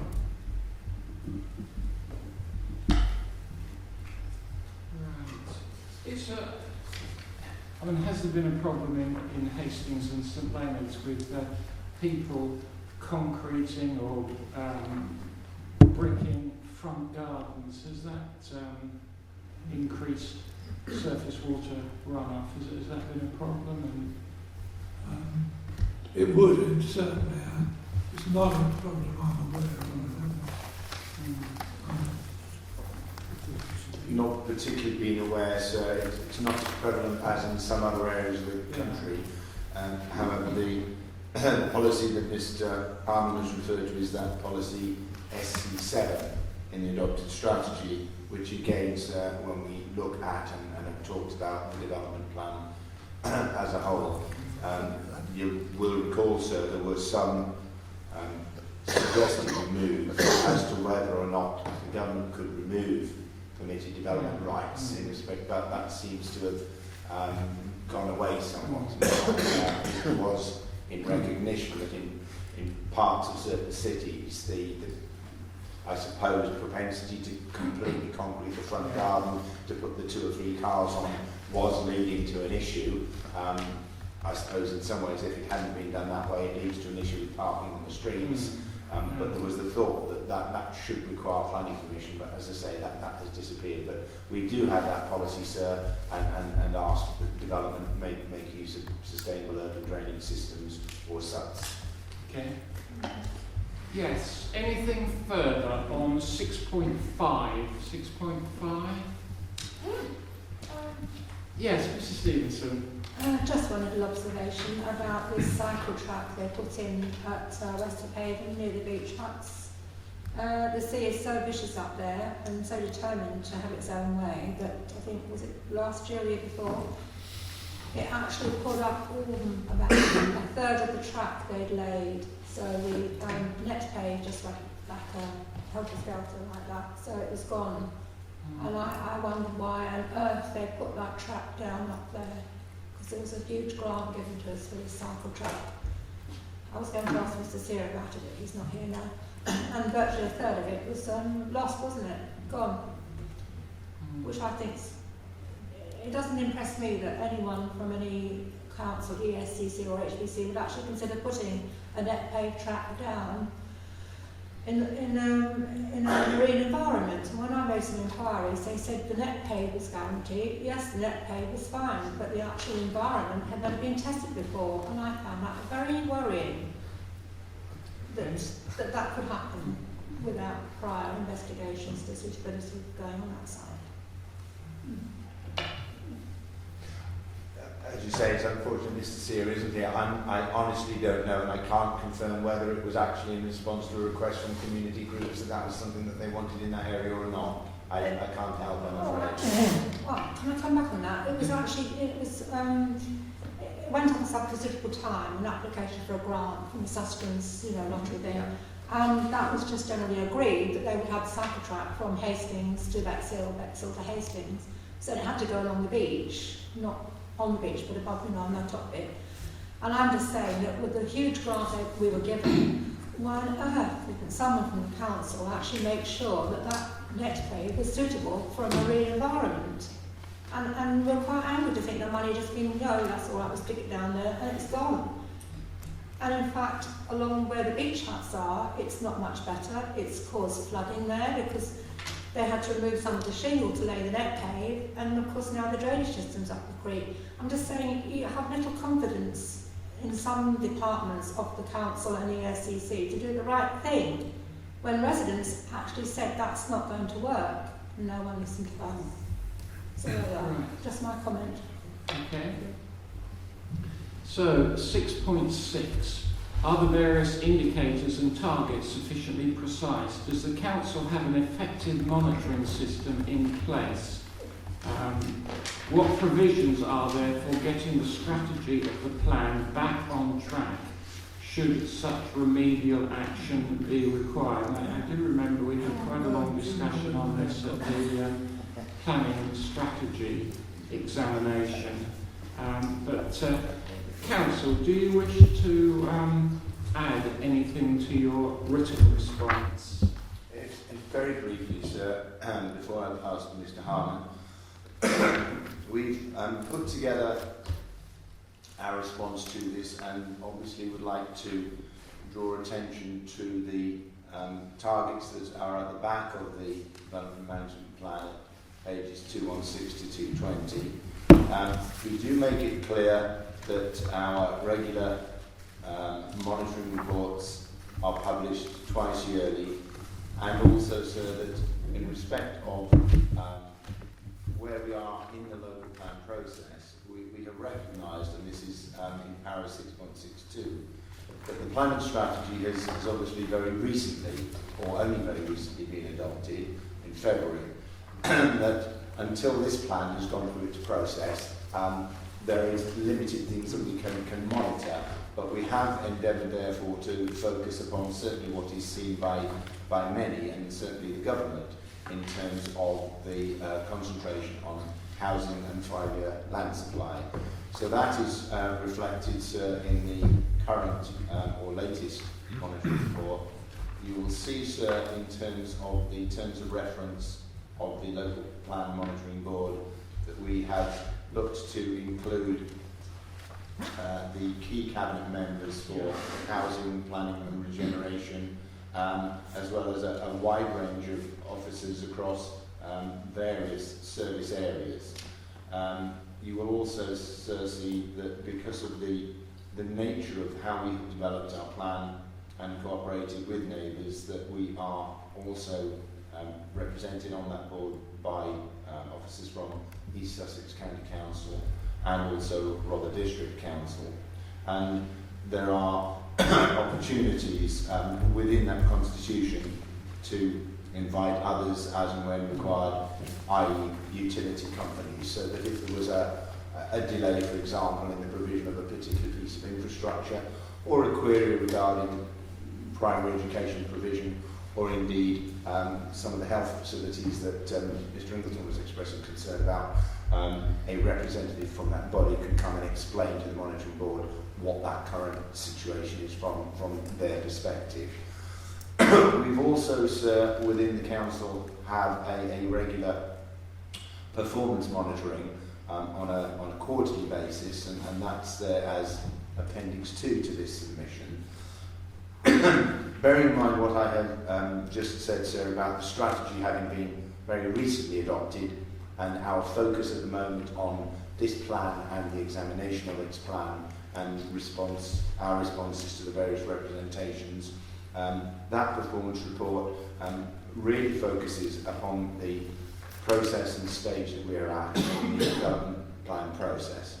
So we talk here, sir, of the receipt of your report on the strategy in October, the fact that we are intending to adopt the strategy on that now has been adopted, and then we go on to say why, on the advice from the inspectorate, there was a slight delay in bringing this plan forward for its examination. We've looked at the community infrastructure levy, sir, that have acknowledged and accepted that within the current climate, and although things may improve in the future, we are not looking at bringing in a community infrastructure levy within the borough. And we then set out some of the additional planning policy work that will be required. We've talked during these hearings to the fact that we will be looking to produce an area action plan for town centre, and then there are other sort of listed matters regarding SPDs that will require reviewing in the light of changes since the original versions of them and where we are now at post-strategy and post-DMP. And these obviously do also need to take account of any changes in government policies and practices. So we heard very recently about the announcements of small builders and small sites not being required to make developer contributions or affordable homes. So we need to factor that into our monitoring as well. So. Right. I mean, as regards housing, I mean, you're looking at 200, well, an average of 200 or so a year. I mean, presumably you keep an eye on that, and if in any particular year there was only, say, 50 or 100 being delivered, presumably you'd want to know why. Is it because of a lack of infrastructure, or is it market conditions, or land simply not coming forward? And then presumably you'd say, well, what can we do about this? Can we get the infrastructure necessary for it brought forward, or can we help in terms of getting land assembled, and is there a prospect or a need for compulsory act? It's all those sort of things that you would look at, presumably, if you were falling behind on the delivery of housing, you know, bearing in mind the government's encouragement to build houses. Yeah. Yes, I mean the July monitoring report this year, as we say, it has focused very much on housing, and there are a number of tables in there, for example, that talk about net housing completions by site. There's a table in here, so number 5, that talks about development on unidentified sites, i.e. the windfalls. And there are 2 columns there, sir, and we look at and we compare, for example, with what was happening as far back as 1998-99, with what was happening up into and including 2013-14. And you'll see there, sir, that there are fluctuations between years, very obviously, but that would be just the sort of thing that would trigger if something was happening that was unexplained, unaccounted for, or it seemed to suggest that our policies were not delivering what we'd hoped. Then we could either approach any particular developer, look at infrastructure unlocking, or it might even be that one would then accelerate and see if it was something that we had identified in the 6 to 11 year land supply that we could bring forward.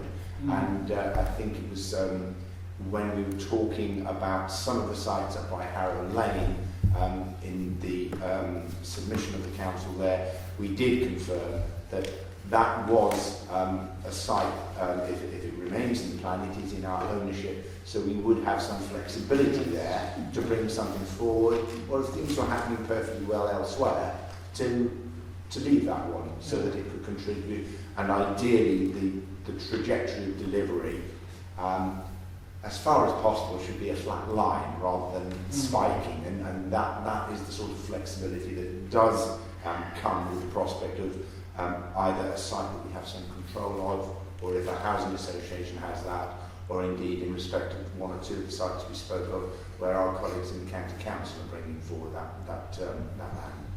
Good, thank you. Anything further from the council on 6.6 before I open it up to... No? Yes, Mr Newbold. Is that document you're referring to part of the evidence library? Could we have that added if it's not? No, it is I can give you a reference if you have it a pen. It's HBC DMP. Oh, sorry. HBC DMP number 27. And it's the local plan monitoring report for July 2014. Okay. I note that on HBC 11, on the pages you've got for your meetings, you've got Mr Tim Cookson listed there. Is he well enough to actually attend that? No, he's not. Have you got someone that you're substituting in there?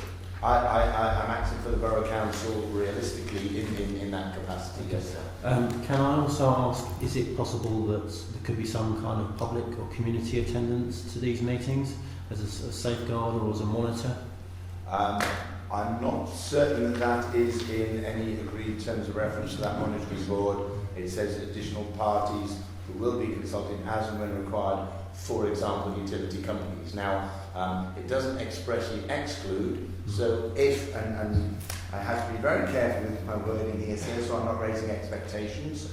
If, for example, the prospect of acquisition by whoever and the designation of a local nature reserve at Specklewood, for example, ever came to a point of close to fruition, it would certainly be the case, I would suggest, there would be nothing to prevent somebody such as yourself or Mr. Sear coming and talking to that group about delivery of that. But it was more in general terms of having, because obviously this is a debate where we're having the public involved. I just wondered if it would be helpful to have the same thing here.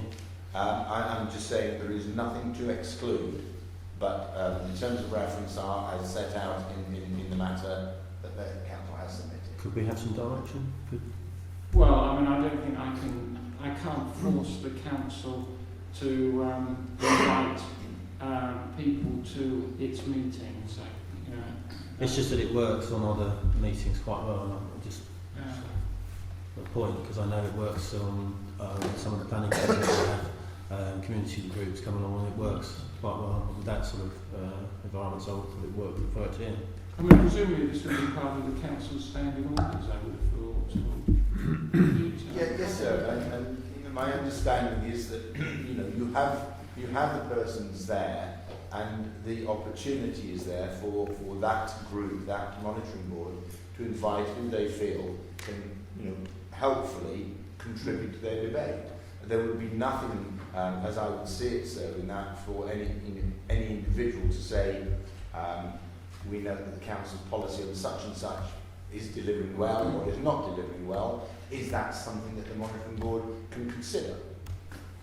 But as I say, the terms of reference are there, and I'm only just saying that I think that they are looking more at what I would call the sort of strategic ability to deliver. So if it was somebody such as Southern Water, for example, that is, I think, the type of co-opted attendee that they are envisaging would come to that board. I just thought it might help feed back into the community what's actually going on more, and that's quite helpful for the community to know that if there are changes in this at that level, they could be put back through the groups and stuff. Just a point. Contact with ward councillors to make sure your point is being put across. One option, I would have thought. But I can't change or recommend changes to the council's standing orders.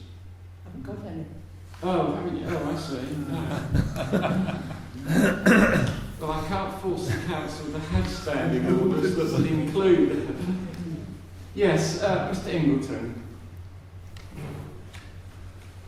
I read this through about the monitoring board, and I see there you meet every 6 months. There's a total number of 16 people there, and only 2 of them are council, people working for the council. We have sort of 4 councillors, quite a large number of planners on the board, and it seems to me that it would be far better if it was wider scoped, and there are people that we ought to be asking and should really come on a regular basis. There's health and social care ought to come, the schools ought to come. If you don't get them there, you're not going to get the answer to your questions. Because we've had this in my area when we had local groups coming in, and you've got to get them there to ask them the questions. And this, all I can see is going to happen with this is we're going to just chat about it and nothing's going to happen. I think the best way, perhaps, Mr. Ingleton, is for you to take these points up with local councillors. It's really nothing that I think I can help on. It's not part of a policy or a proposal in the submitted plan. So I think it's. I would have thought that the best way of dealing with it is for you to speak to local councillors to see if they're willing to alter the constitution of the monitoring board. Presumably this was put forward for discussion. So that's why I moved it. Yes, well, we have discussed it. Yes, Mrs. Brown. Well, with respect, sir, you've asked this very reasonable question. What provisions are there for getting the strategy for plan back on track? And there are those of us sitting here who believe that the people on the other side will say there is a strategy and they'll read out what it is, but it doesn't happen. And if it happens at all, it doesn't get out into the public area. And if it's not reported to Cabinet or it doesn't appear anywhere the public can get it, what's the use of having it? So, I mean, you've asked this question. Can we not at least say that we're not satisfied that there is a strategy that might be being adopted by the council isn't working? I mean, because we don't know about it. So, I've not seen anything in July or any other time. I mean, you know, we would welcome it, but inasmuch as we've complained many times that what's in the present local plan doesn't actually happen, it's going to happen again in this new local plan if we're not careful. What sort of thing are you asking me to put in my report? Well, I'm asking you to say that you, hopefully, you might be persuaded that you're not satisfied that any plan, any strategy. Dear, what provisions are there getting the strategy of the plan? That any provisions are not able to be communicated to the public, are not at present, being communicated to the public. I mean, if those of us interested had a way of knowing what's going on, we would ask, get the documents. But, I'm sitting here listening to everything that sounds wonderful, but I haven't seen it in practice. Right. So you're asking me to say in my report that I'm not satisfied that provisions and provisions for monitoring and keeping the strategy on track are being communicated to the public. Yes. It's that sort of thing, is it? Exactly what I'm Right, yes, let me just write that out so that I've... I mean, there needs to be a channel by which the public can get at it. I mean, there's no having secret meetings, is it? Or is it? Can I just excuse me? Let me just write this down.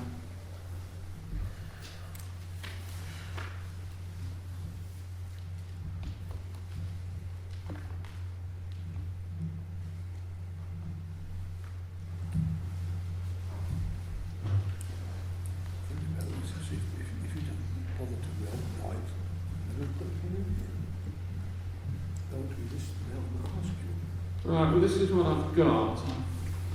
You're asking me to say that I'm not satisfied with the provisions for communication with the public for informing them about the monitoring and implementation of the plan is taking place. Yeah. Thank you. Right, okay. Well, no promises, but obviously I'll think about that. Yes, Mrs. Stevenson. I think it could be summed up in one word, and it's transparency. There is none at the moment. With anything at all, it's not transparent. And on the Council's website, there is a great thing about transparency and democracy. I haven't witnessed that. Okay. Yes, Mr. Wise. Yes, two little things.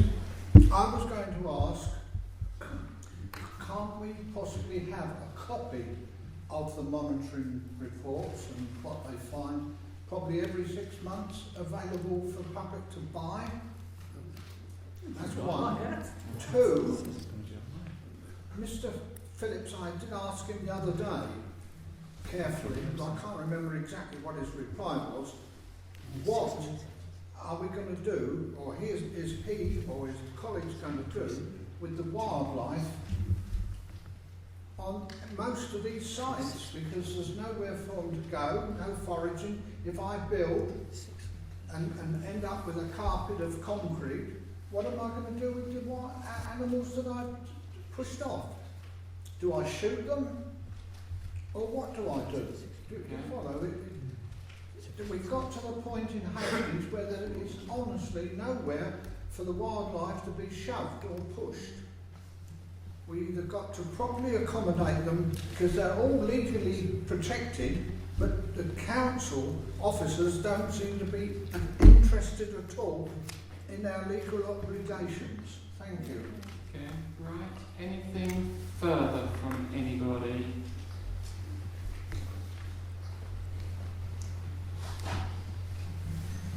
So, council, do you wish to respond to If I may, sir. I think firstly to Mrs Brown. Can I ask you approximately how many years you were a councillor? Pardon? Can I ask you how many years approximately you were a councillor? 36. And are your cabinet reports and your cabinet meetings available for the public to attend? Yeah, all the meetings were available, but we didn't have a cabinet when I was there. Right. So cabinet meetings are public meetings? Yeah, absolutely. Okay. If I can, sir, refer you to paragraph 6.63 of the Council's response to matter 6. A mechanism is in place to report, following consideration by the Monitoring Board to the Council's Cabinet, any significant failures in delivery and to make recommendations as to any remedial action considered necessary.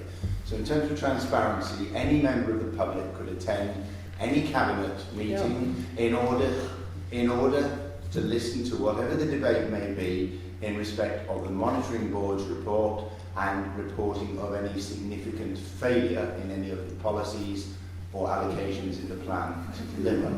So I think in terms of, and obviously in terms of Cabinet agendas, those are published and available on the website, sir. Could I? Oh no, please, let Mr Phillips continue. So I think in that sense, sir, the reference about opaque or lack of transparency is considerably wider than mark. It's a matter for people who are interested to either make use of their local members, to look what's happening on the Cabinet agendas, to raise, if they wish to, with their local member, what ought to be on the Cabinet agenda, or even what's on the Monitoring Board.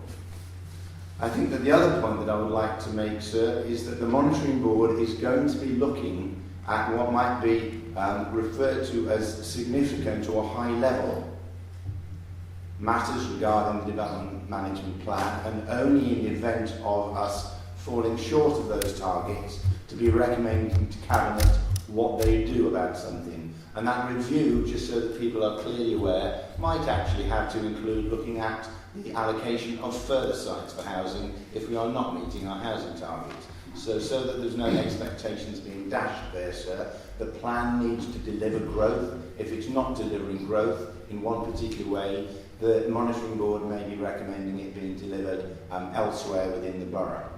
So I think, sir, it's important that the Monitoring Board, whilst it gives provision to invite co-optees to talk to significant strategic matters, it could be Mr Wheeler in respect of what's happening with some of the road improvements, it would not, in my view, sir, be a forum for people to come along to complain, for example, about the non-enforcement of conditions on a particular site.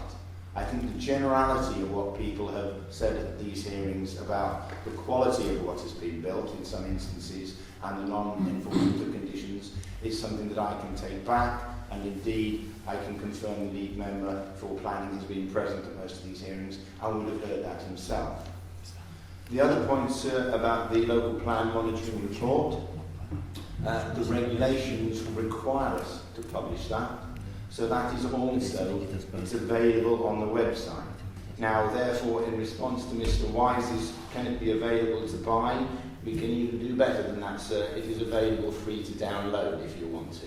Yeah, but what about the loads and loads of people without websites? Let Mr Phillips finish. Well, you can make your inquiries to purchase it at normal photocopying rates from the council. There'd be nothing to prevent that if you wanted to, if people haven't got access to the internet or computers.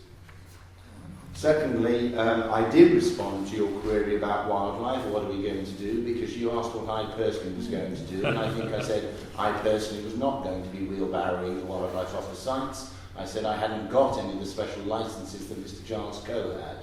What Mr Murray Davidson has previously said, and I think your comment about not interested at all actually does a great disservice to Mr Davidson, who Mr Price and others I think actually were quite praiseworthy of. Mr Davidson has responded to those queries by talking about the ecological impact assessments that are required as part of this. We've talked about that being perfectly in line with the framework in respect of wildlife issues, which initially looks at avoidance and, if possible, or not possible rather, the prospect of mitigation where appropriate.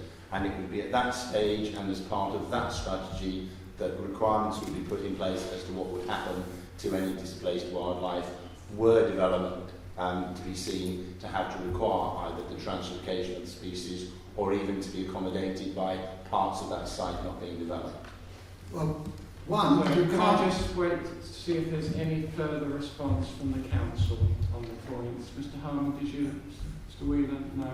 Right, yes. Well, one, would be illegal for you to translocate. Now, that's the first point. The second point is, where is the alternative foraging on any site? Archery Road is a good example. Robsack Wood, where are the wildlife going to? What would I or anybody else, no matter what ecology a person is on, and mitigate is another word for make better. Make better, not. And all the ecologist wants to do is use it as a word to get rid of.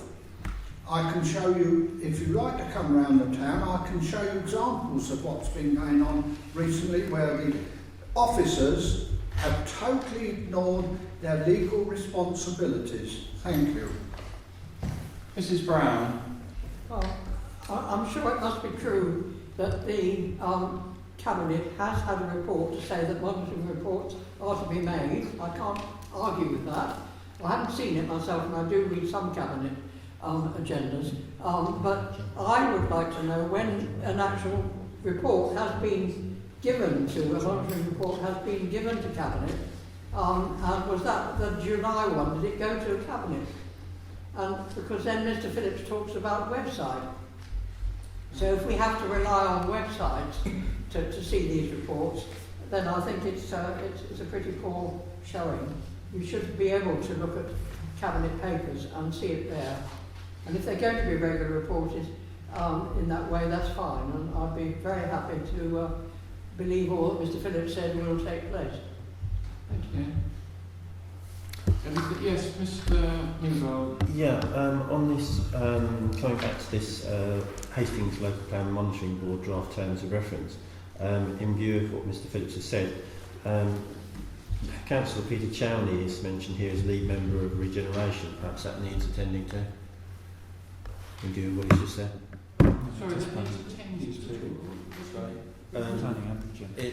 It's an indication of his title there. It's not the same as what you read out. I was just pointing it out.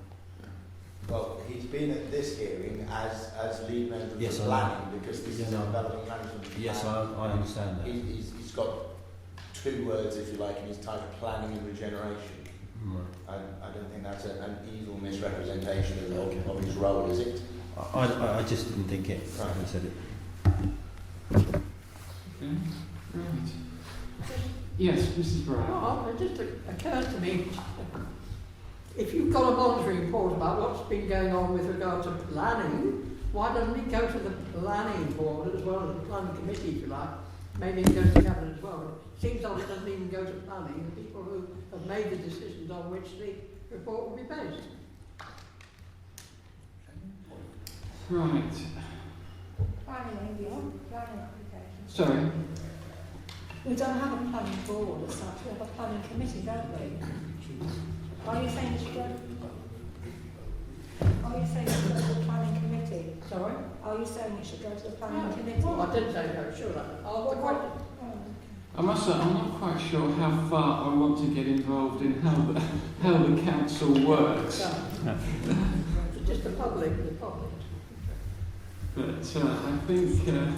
I think making judgments on whether the plan is sound or not is enough to be getting on with.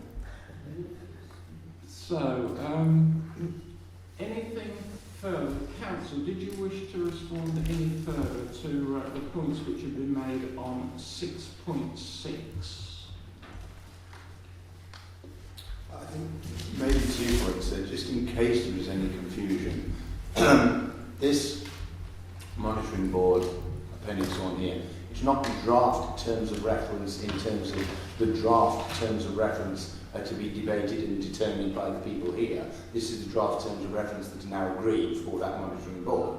And so whilst it's part and parcel of what we're doing on monitoring, just in case there was any misunderstanding, but I think the other point that I would make here is that you will see, sir, because as you have said, the lead member for housing and indeed the head of housing are there, because housing delivery does remain a significant and very important plank of what a plan is supposed to deliver. The only other point, sir, is that, as you rightly say, I cannot comment.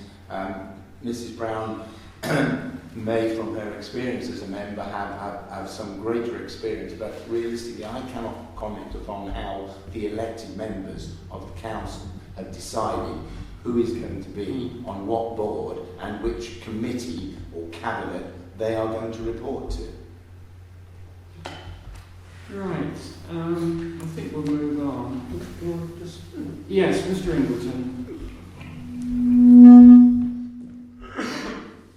Can I just raise this point? What we're going to have, when you've approved it and the council have approved it, we're going to have a new local plan, a development management plan. And my concern is about planning in the borough in the future. And I'm concerned about the team that we're going to have to actually carry this forward, because we have no borough planner.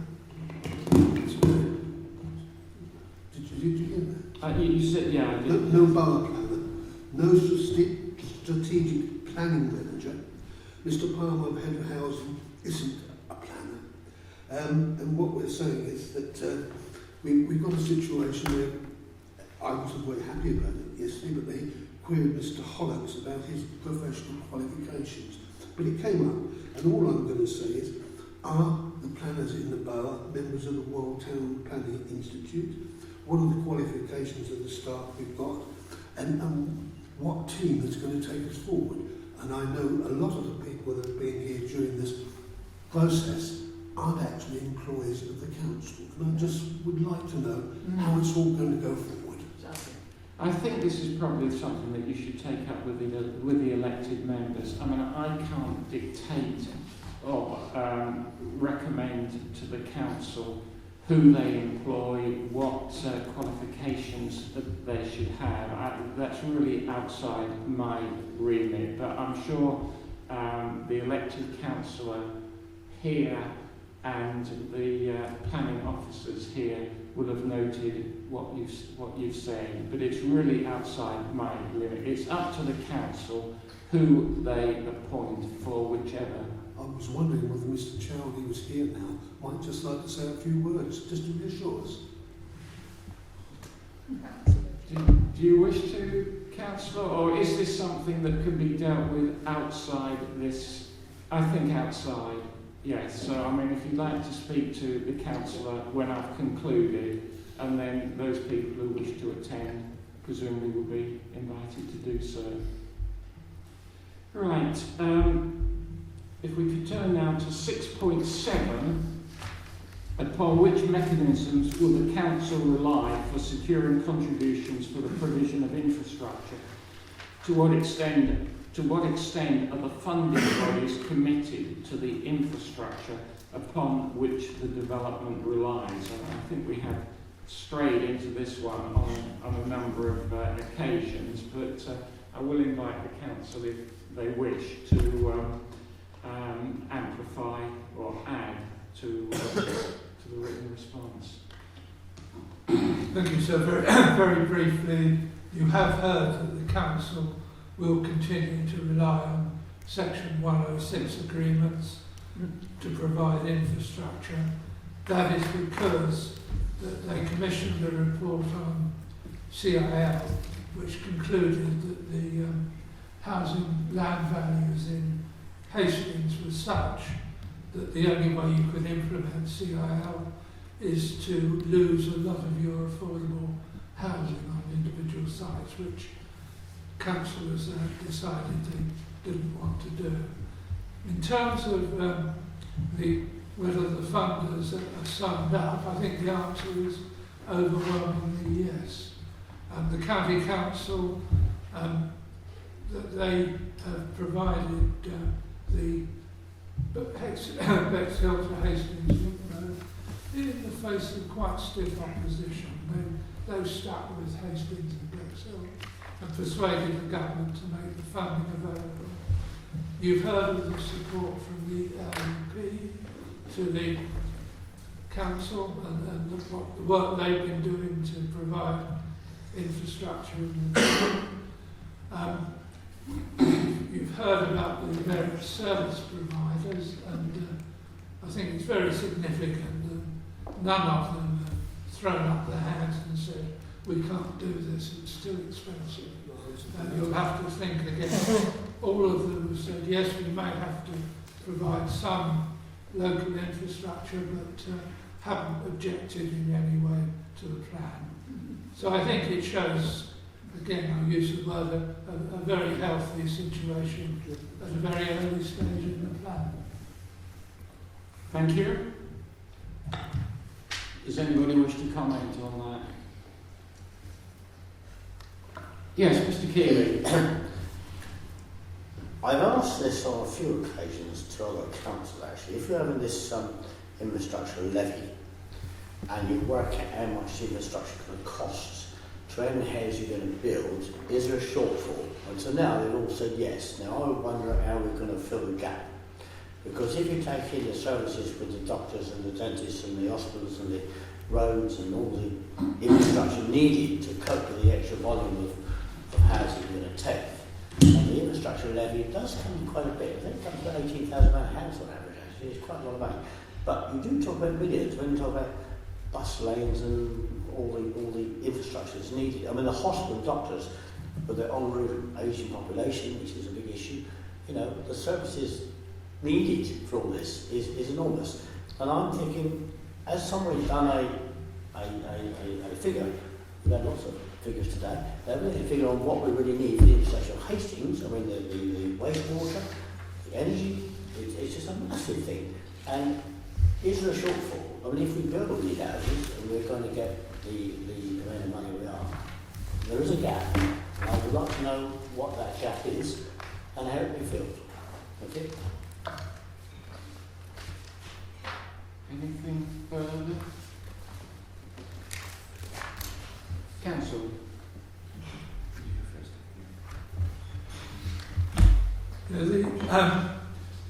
The situation is that the council has decided not to implement SELP. So from the council's point of view, we will be relying on Section 106 agreements to provide infrastructure. As Mr. Phillips has said, there are quite stringent rules about how you can ask for 106 agreement contributions, and they have to relate to the specific site. Now, so that means that certain items of infrastructure, for example, where there's electricity, gas and water concerned, that funding will be provided by developers. They are required by law to do this. If they want to develop, they have to enter agreements with the service providers. The other areas, you've heard how the county council have provided funding and will continue to provide funding, how the LEP have provided funding, and I'm sure will continue to do so. In terms of the health service, that I'm afraid is not something that can be funded through the development management plan. It is a wider national funding issue. So there may be a shortfall. I can't tell you what that is, but I would be confident at this stage that shortfall can be overcome. Yeah. I think to come back to Mr. Keeley's more general question, and I think noting his raised eyebrows when we said we weren't introducing a community infrastructure levy. For others around the table, the community infrastructure levy was always a possibility for councils to look at with a view to seeing if it was almost in the vernacular referred to as a roof tax, so that each unit of housing could potentially contribute something to the infrastructure need. But for any local authority to introduce a community infrastructure levy, it firstly had to show that there was a funding gap between what was needed and what could be provided. Now, the other primary thing about the community infrastructure levy was that it should not be set at any level that would prejudice the viability of development over the plan as a whole. Now, in the case of Hastings Borough, which certainly from a housing market perspective is not as viable, not as profitable as other areas of Sussex, which is where Mr. Keeley is perhaps talking of some of his previous visits. In other areas of the county, it has been possible for councils to adopt this levy, to add to its potential fund to help infrastructure without prejudicing the viability. You will see, sir, though, from our para 6.7.1, we do not feel we could introduce such levy here without almost completely abandoning our wish to provide affordable homes. That is one of the very biggest additional costs that developers face.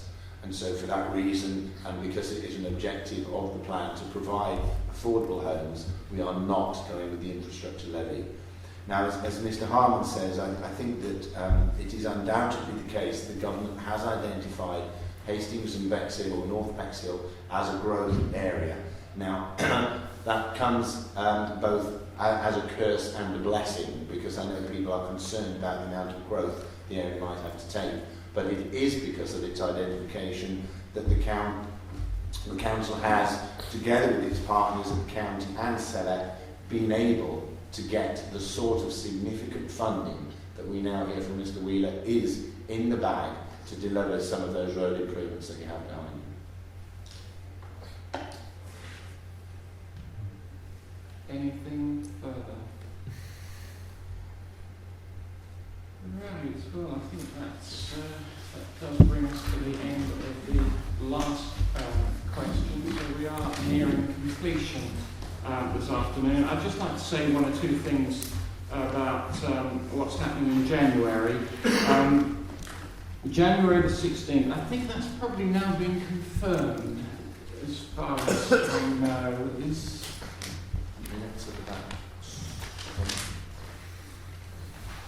As far as I know, January the 16th is confirmed. It is, yes. Right, January the 16th, right.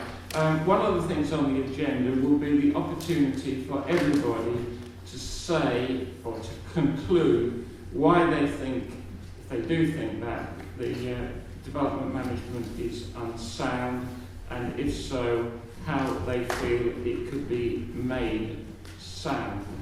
I'm not looking for any additional evidence. In fact, I will turn any additional evidence away unless I've asked for it.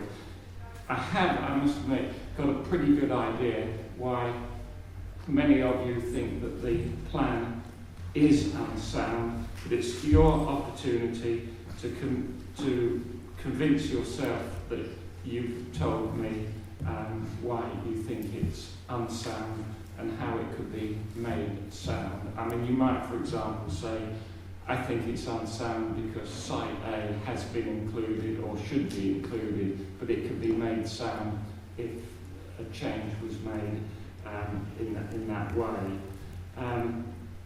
I wouldn't imagine anybody will need more than about 5 or 10 minutes to tell me that, because, as I say, no additional evidence will be needed. I intend to do all my accompanied site visits in the week leading up to January the 16th. There's about 10 of them, so there's quite a lot to get through.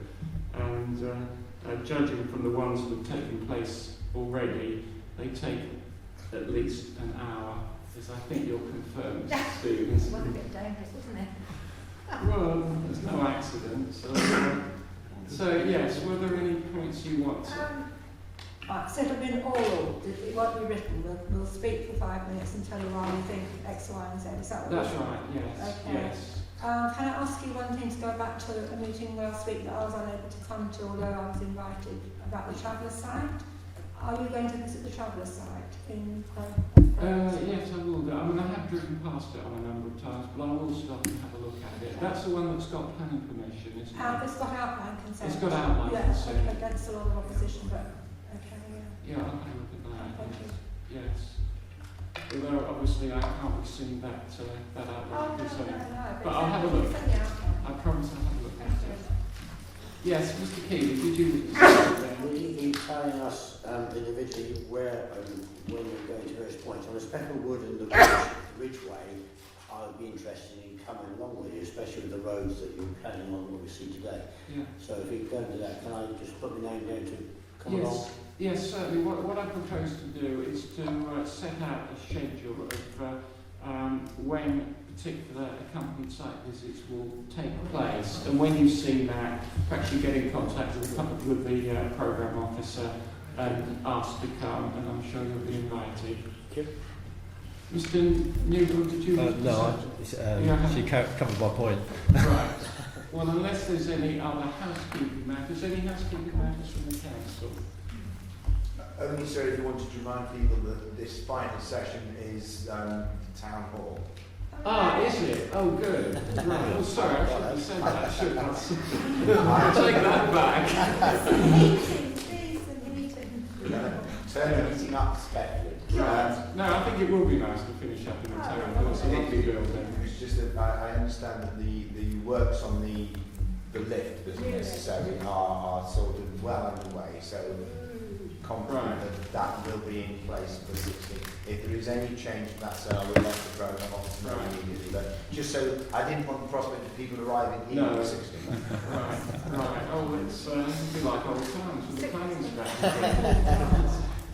Good. Well, if there's nothing else, and I think Councillor Chowney is happy to speak to people, is that right? Or at some time. Anyhow, thank you very much. Yes, quickly. Can I wish everybody a very happy Christmas? You've been looking at my notes. I was just about to do that.